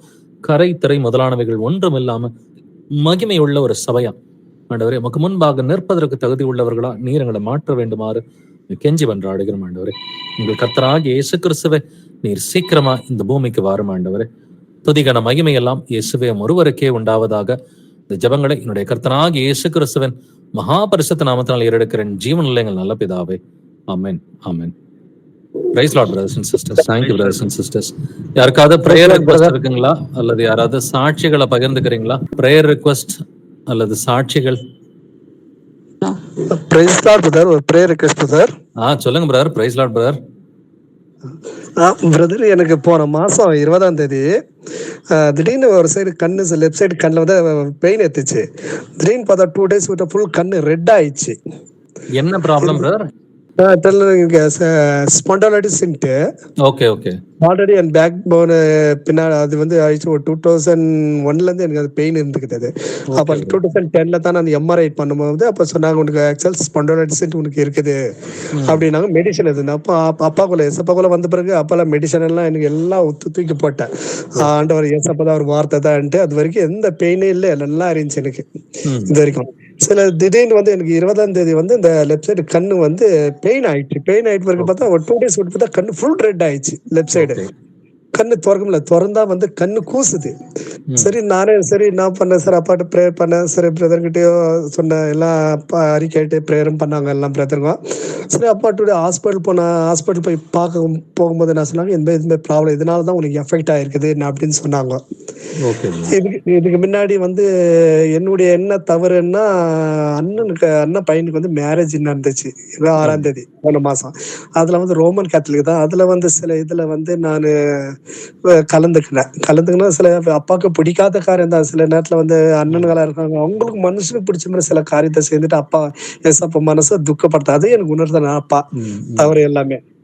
இப்போ வந்து அந்த கண் என்னன்னா ஒரு லெஃப்ட் சைட்ல வந்து அந்த கிளியரன்ஸ் எனக்கு அந்த ஷார்ப்னஸ் அவ்வளவு தெரியல. அது டாக்டர்கிட்ட டைம் எடுக்க உனக்கு எல்லாம் இந்த பிளட் செக் எல்லாம் இதெல்லாம் எடுத்துனுக்குறேன். இது வந்து உனக்கு டைம் எடுக்குது, ப்ராப்ளம்னால தான் உனக்கு எஃபெக்ட் ஆகுது நான் அப்படின்னு அவங்க சொல்றாங்க. அதனால பிரேயர் பிரதர். சரி பிரதர், நம்ம ஜெபம் பண்ணுவோம். பட் ஏற்கனவே ஆண்டவர் காமிச்சிருக்கிறார் இல்லைங்களா, ஒரு சில விஷயங்கள் நம்ம மனம் திரும்பணும், இந்த உலகத்திற்கு ஒத்த வேஷம் தரிக்க கூடாது அப்படின்றதெல்லாம் நமக்கு தெரியும். நம்ம தெரிஞ்சு ஓகே ஏதோ கொஞ்சம் காம்ப்ரமைஸ் பண்ணிட்டோம், ஆண்டவர் நல்லவர் மன்னிச்சிருவார், நம்ம கம்ப்ளீட்டா மனம் திரும்பி அவர்கிட்ட வந்துட்டு அறிக்கை பண்ணுவோம். அறிக்கை பண்ணிட்டு இனிமேட்டு இப்படி செய்ய மாட்டான் ஆண்டவரே அப்படின்றத அவர்கிட்ட உறுதியாவே சொல்லுவோம். சொன்னோம்னாக்க மன்னிச்சிருவார் பிரதர். இன்னும் வேற ஏதாவது இது மாதிரி ஆவியானவர் ஞாபகப்படுத்தினார்னா, அவர் வரும்பொழுது பாவத்தை குறித்தும் நீதியை குறித்தும் நியாய தீர்ப்பை குறித்தும் கண்டித்து உணர்த்துவார்னு போட்டிருக்கு இல்லைங்களா, அப்பா கிட்ட அறிக்கை பண்ணுவோம். எல்லாத்தையுமே அப்பா கிட்ட அறிக்கை பண்ணோம்னா கம்ப்ளீட்டா சுகமாக்கிடுவார். நம்ம ஒரு ஜெபம் பண்ணுவோம். எங்கள் கர்த்தராகிய இயேசுவே, எங்கள் அப்பா தந்தையே, உம்மை போற்றுகிறேன், உம்மை புகழுகிறேன், உம்மை வாழ்த்தி வணங்கி உம்மை ஆராதிக்கிறேன், நம்மை துதிக்கிறேன், நமக்கு நன்றி செலுத்துகிறேன், உமக்கு ஸ்தோத்திரம் செலுத்துகிறேன். ஆண்டவரே, எங்கள் கர்த்தராகிய இயேசுவே, நீர் நல்லவர், வல்லவர், பரிசுத்தர், தூயவர், நீர் இரக்கமுள்ளவர், நீர் சாந்தமுள்ளவர், நீர் நீதி உள்ளவர், துதியும் கனமும் மகிமையும் வல்லமையும் என்றென்றும் உம்முடையதே. இயேசுப்பா, இந்த வேளையில ஆண்டவரே சகோதரன் அருண் ஜேம்ஸுக்காக மேடம் கெஞ்சி மன்றாடுகிறோம். ஆண்டவரே, அவருடைய கண்கள்ல வந்துட்டு அவருடைய பார்வை வந்துட்டு குறைவா இருக்குதுன்னு சொன்னாருப்பா. அதுக்கு டாக்டர் சொன்ன பிரச்சனைகள் எல்லாத்தையும் ஆண்டவரே சபையார் முன்னாடி அவர் சொன்னாருப்பா, நீர் எல்லாவற்றையும் அறிந்த தேவன் ஆண்டவரே, எதனால அந்த வியாதியை நீங்க அனுமதிச்சிங்கன்றது உமக்கு நன்னா தெரியும்பா. ஆண்டவரே அவர் இந்த காரியத்துல வந்துட்டு நீங்க உணர்த்தின காரியத்துல சகோதரன் மனம் திரும்புவதற்கு இரக்கம் பாராட்டுங்கப்பா. நல்லா மனம் திரும்புறது மட்டும் இல்லப்பா, வாயினால் அறிக்கை செய்வதற்கு இரக்கம் பாராட்டுங்கப்பா.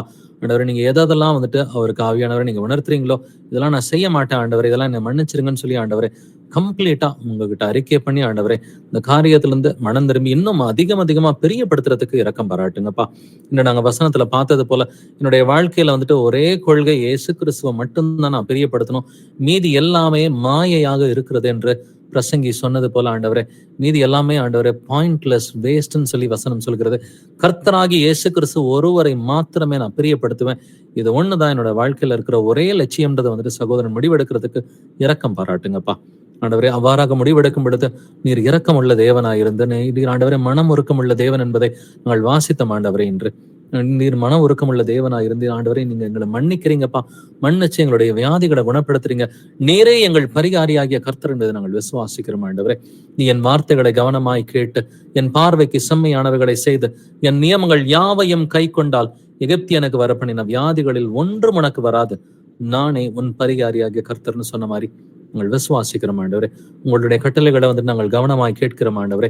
உடைய பார்வைக்கு நாங்கள் செம்மையான காரியங்களை நாங்கள் செய்கிறோம் ஆண்டவரே. உடைய எல்லா நியமங்களையும் எல்லா கற்பனைகளையும் நாங்கள் கை கொள்வதற்கு எங்களை பலப்படுத்துங்கப்பா, சகோதரனை பலப்படுத்துங்கப்பா ஆண்டவரே. இவ்வாறாக சகோதரனை பலப்படுத்தி ஆண்டவரே, நீர் சகோதரனுக்கு கர்த்தராகிய இயேசு கிறிஸ்துவை நீர் பரிகாரியாக இருந்து அவரை எப்பொழுதே சுகமாக்க வேண்டுமாறும் கெஞ்சி மன்றாடுகிறோம் ஆண்டவரே. எங்களுடைய பாவங்களை மன்னித்தீர் என்பதை நாங்கள் விசுவாசிக்கிறோம் ஆண்டவரே. இந்த வேளையில சகோதரனுக்கு விடுதலை கட்டளையிடுங்கப்பா. சகோதரனுடைய கண்கள்ல வந்துட்டு கிரியை செய்கிற அசுத்தாவிகளை, சாத்தான்களை இயேசு கிறிஸ்துவின் நாமத்தினால வெளியே போன்னு சொல்லி கட்டளையிடுகிறோம். சகோதரனுடைய கண் பார்வையை மங்கலாக்குகிற எல்லா அசுத்தாவின் கிரியைகளிடமே என்னுடைய கர்த்தராகிய இயேசு கிறிஸ்துவின் மகா பரிசுத்த நாமத்தினால் கடிந்து கொண்டுடைய சகோதரன் அருண் ஜேம்ஸோட கண்களை விட்டு வெளியே போன்னு சொல்லி கட்டளையிடுகிறேன். அவருடைய பேக் போனையும் அவருடைய உடம்புல இருக்கிற இந்த பிரச்சனையில எல்லாம் வந்துட்டு அஃபெக்டா இருக்கிற எல்லா பாகங்களையும் இயேசு கிறிஸ்துவின் நாமத்தினால் ஆசீர்வதித்து பலப்படுத்துகிறேன்.